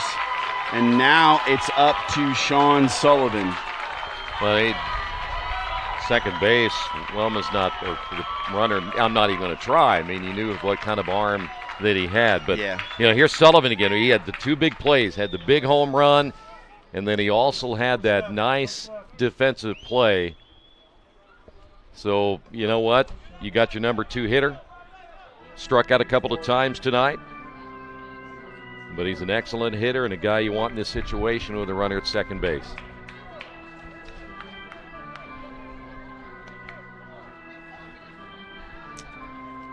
Not much more to say outside of that, really. No, not really, no. It just comes now down one side. I mean, execution both ways. Your pitcher needs to do his job. You've got 2 outs, but now Sullivan's got to execute himself. I mean, he's got to be a really selective hitter here. Try to find the pitch he wants and drive. He's struggled with some of those pitches on the outside part of the plate. He's offered at him, and when he struck out, those pitches have been an issue for him. Yeah, well, let's see if they go to the outside again, where he is again really struggle in the outside corner.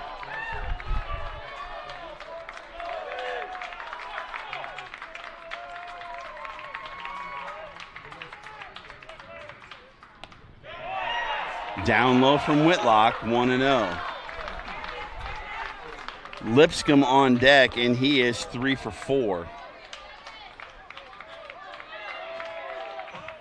Boy, they're really shading him to pull on the left side of the infield. Strike 1. Yeah, they are. They're deep. Guarding the line. Boy, I mean, my goodness. Jones is playing directly on second base, and Smitherman's all the way over by the bag at first. That's a huge hole. It is. 1-2 the count. You think they believe he's a pull hitter, right? Yeah, well, I mean, you look at Whitlock doesn't have stuff that it's like super fast. It's a terrible way to say it, but Sullivan's going to get the bat around on his off-speed stuff. So that's up and outside.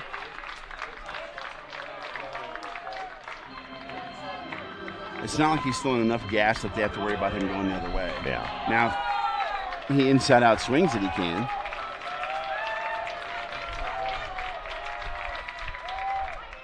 Ooh. Way outside, 3-2 the count. Well, Lipscomb, though, this young man's next. And yeah, 3 for 4. A couple of doubles.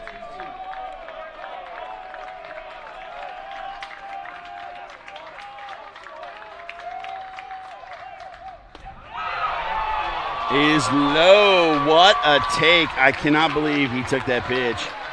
As now there's runners at first and second, and Lipscomb comes to the dish. Well, my biggest concern here is for a pitcher that struggled with that last hitter Boy, if he goes the other way, Franklin's going to win this ball game. Oh, yeah, down the line. I mean, Renard is way off the line. And that's strike one. Well, I know he looked, you thought maybe he was going to swing at that one, but I like, be patient here. Wait to get the pitch you're looking for. Lipscomb is a senior.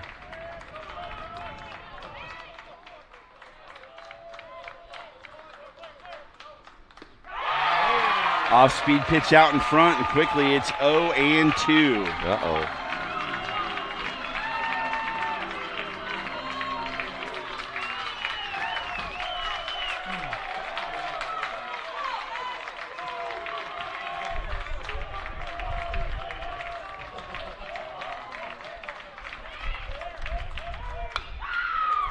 Chopper foul down the first base line, staying alive.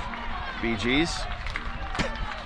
You know, I got to ask, I don't know, we don't know the history of Anderson baseball, but this might be their greatest accomplishment when you think about these two games. Yeah, I'm not sure what they've done in their baseball, in the tournament history. I don't think they've done this. Ball is low.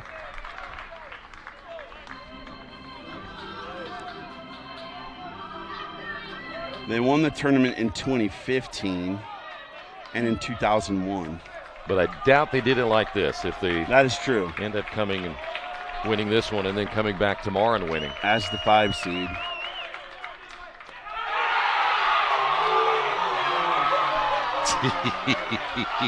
Two and two is an unbelievable take by Lipscomb. You know, it was funny watching the fans down there. I never seen anybody jump in unison like that. Yes.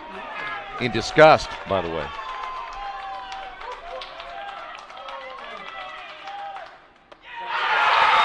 And he strikes out. Wow. Anderson is still alive. And we will be back here tomorrow. Wow, wow, and another wow.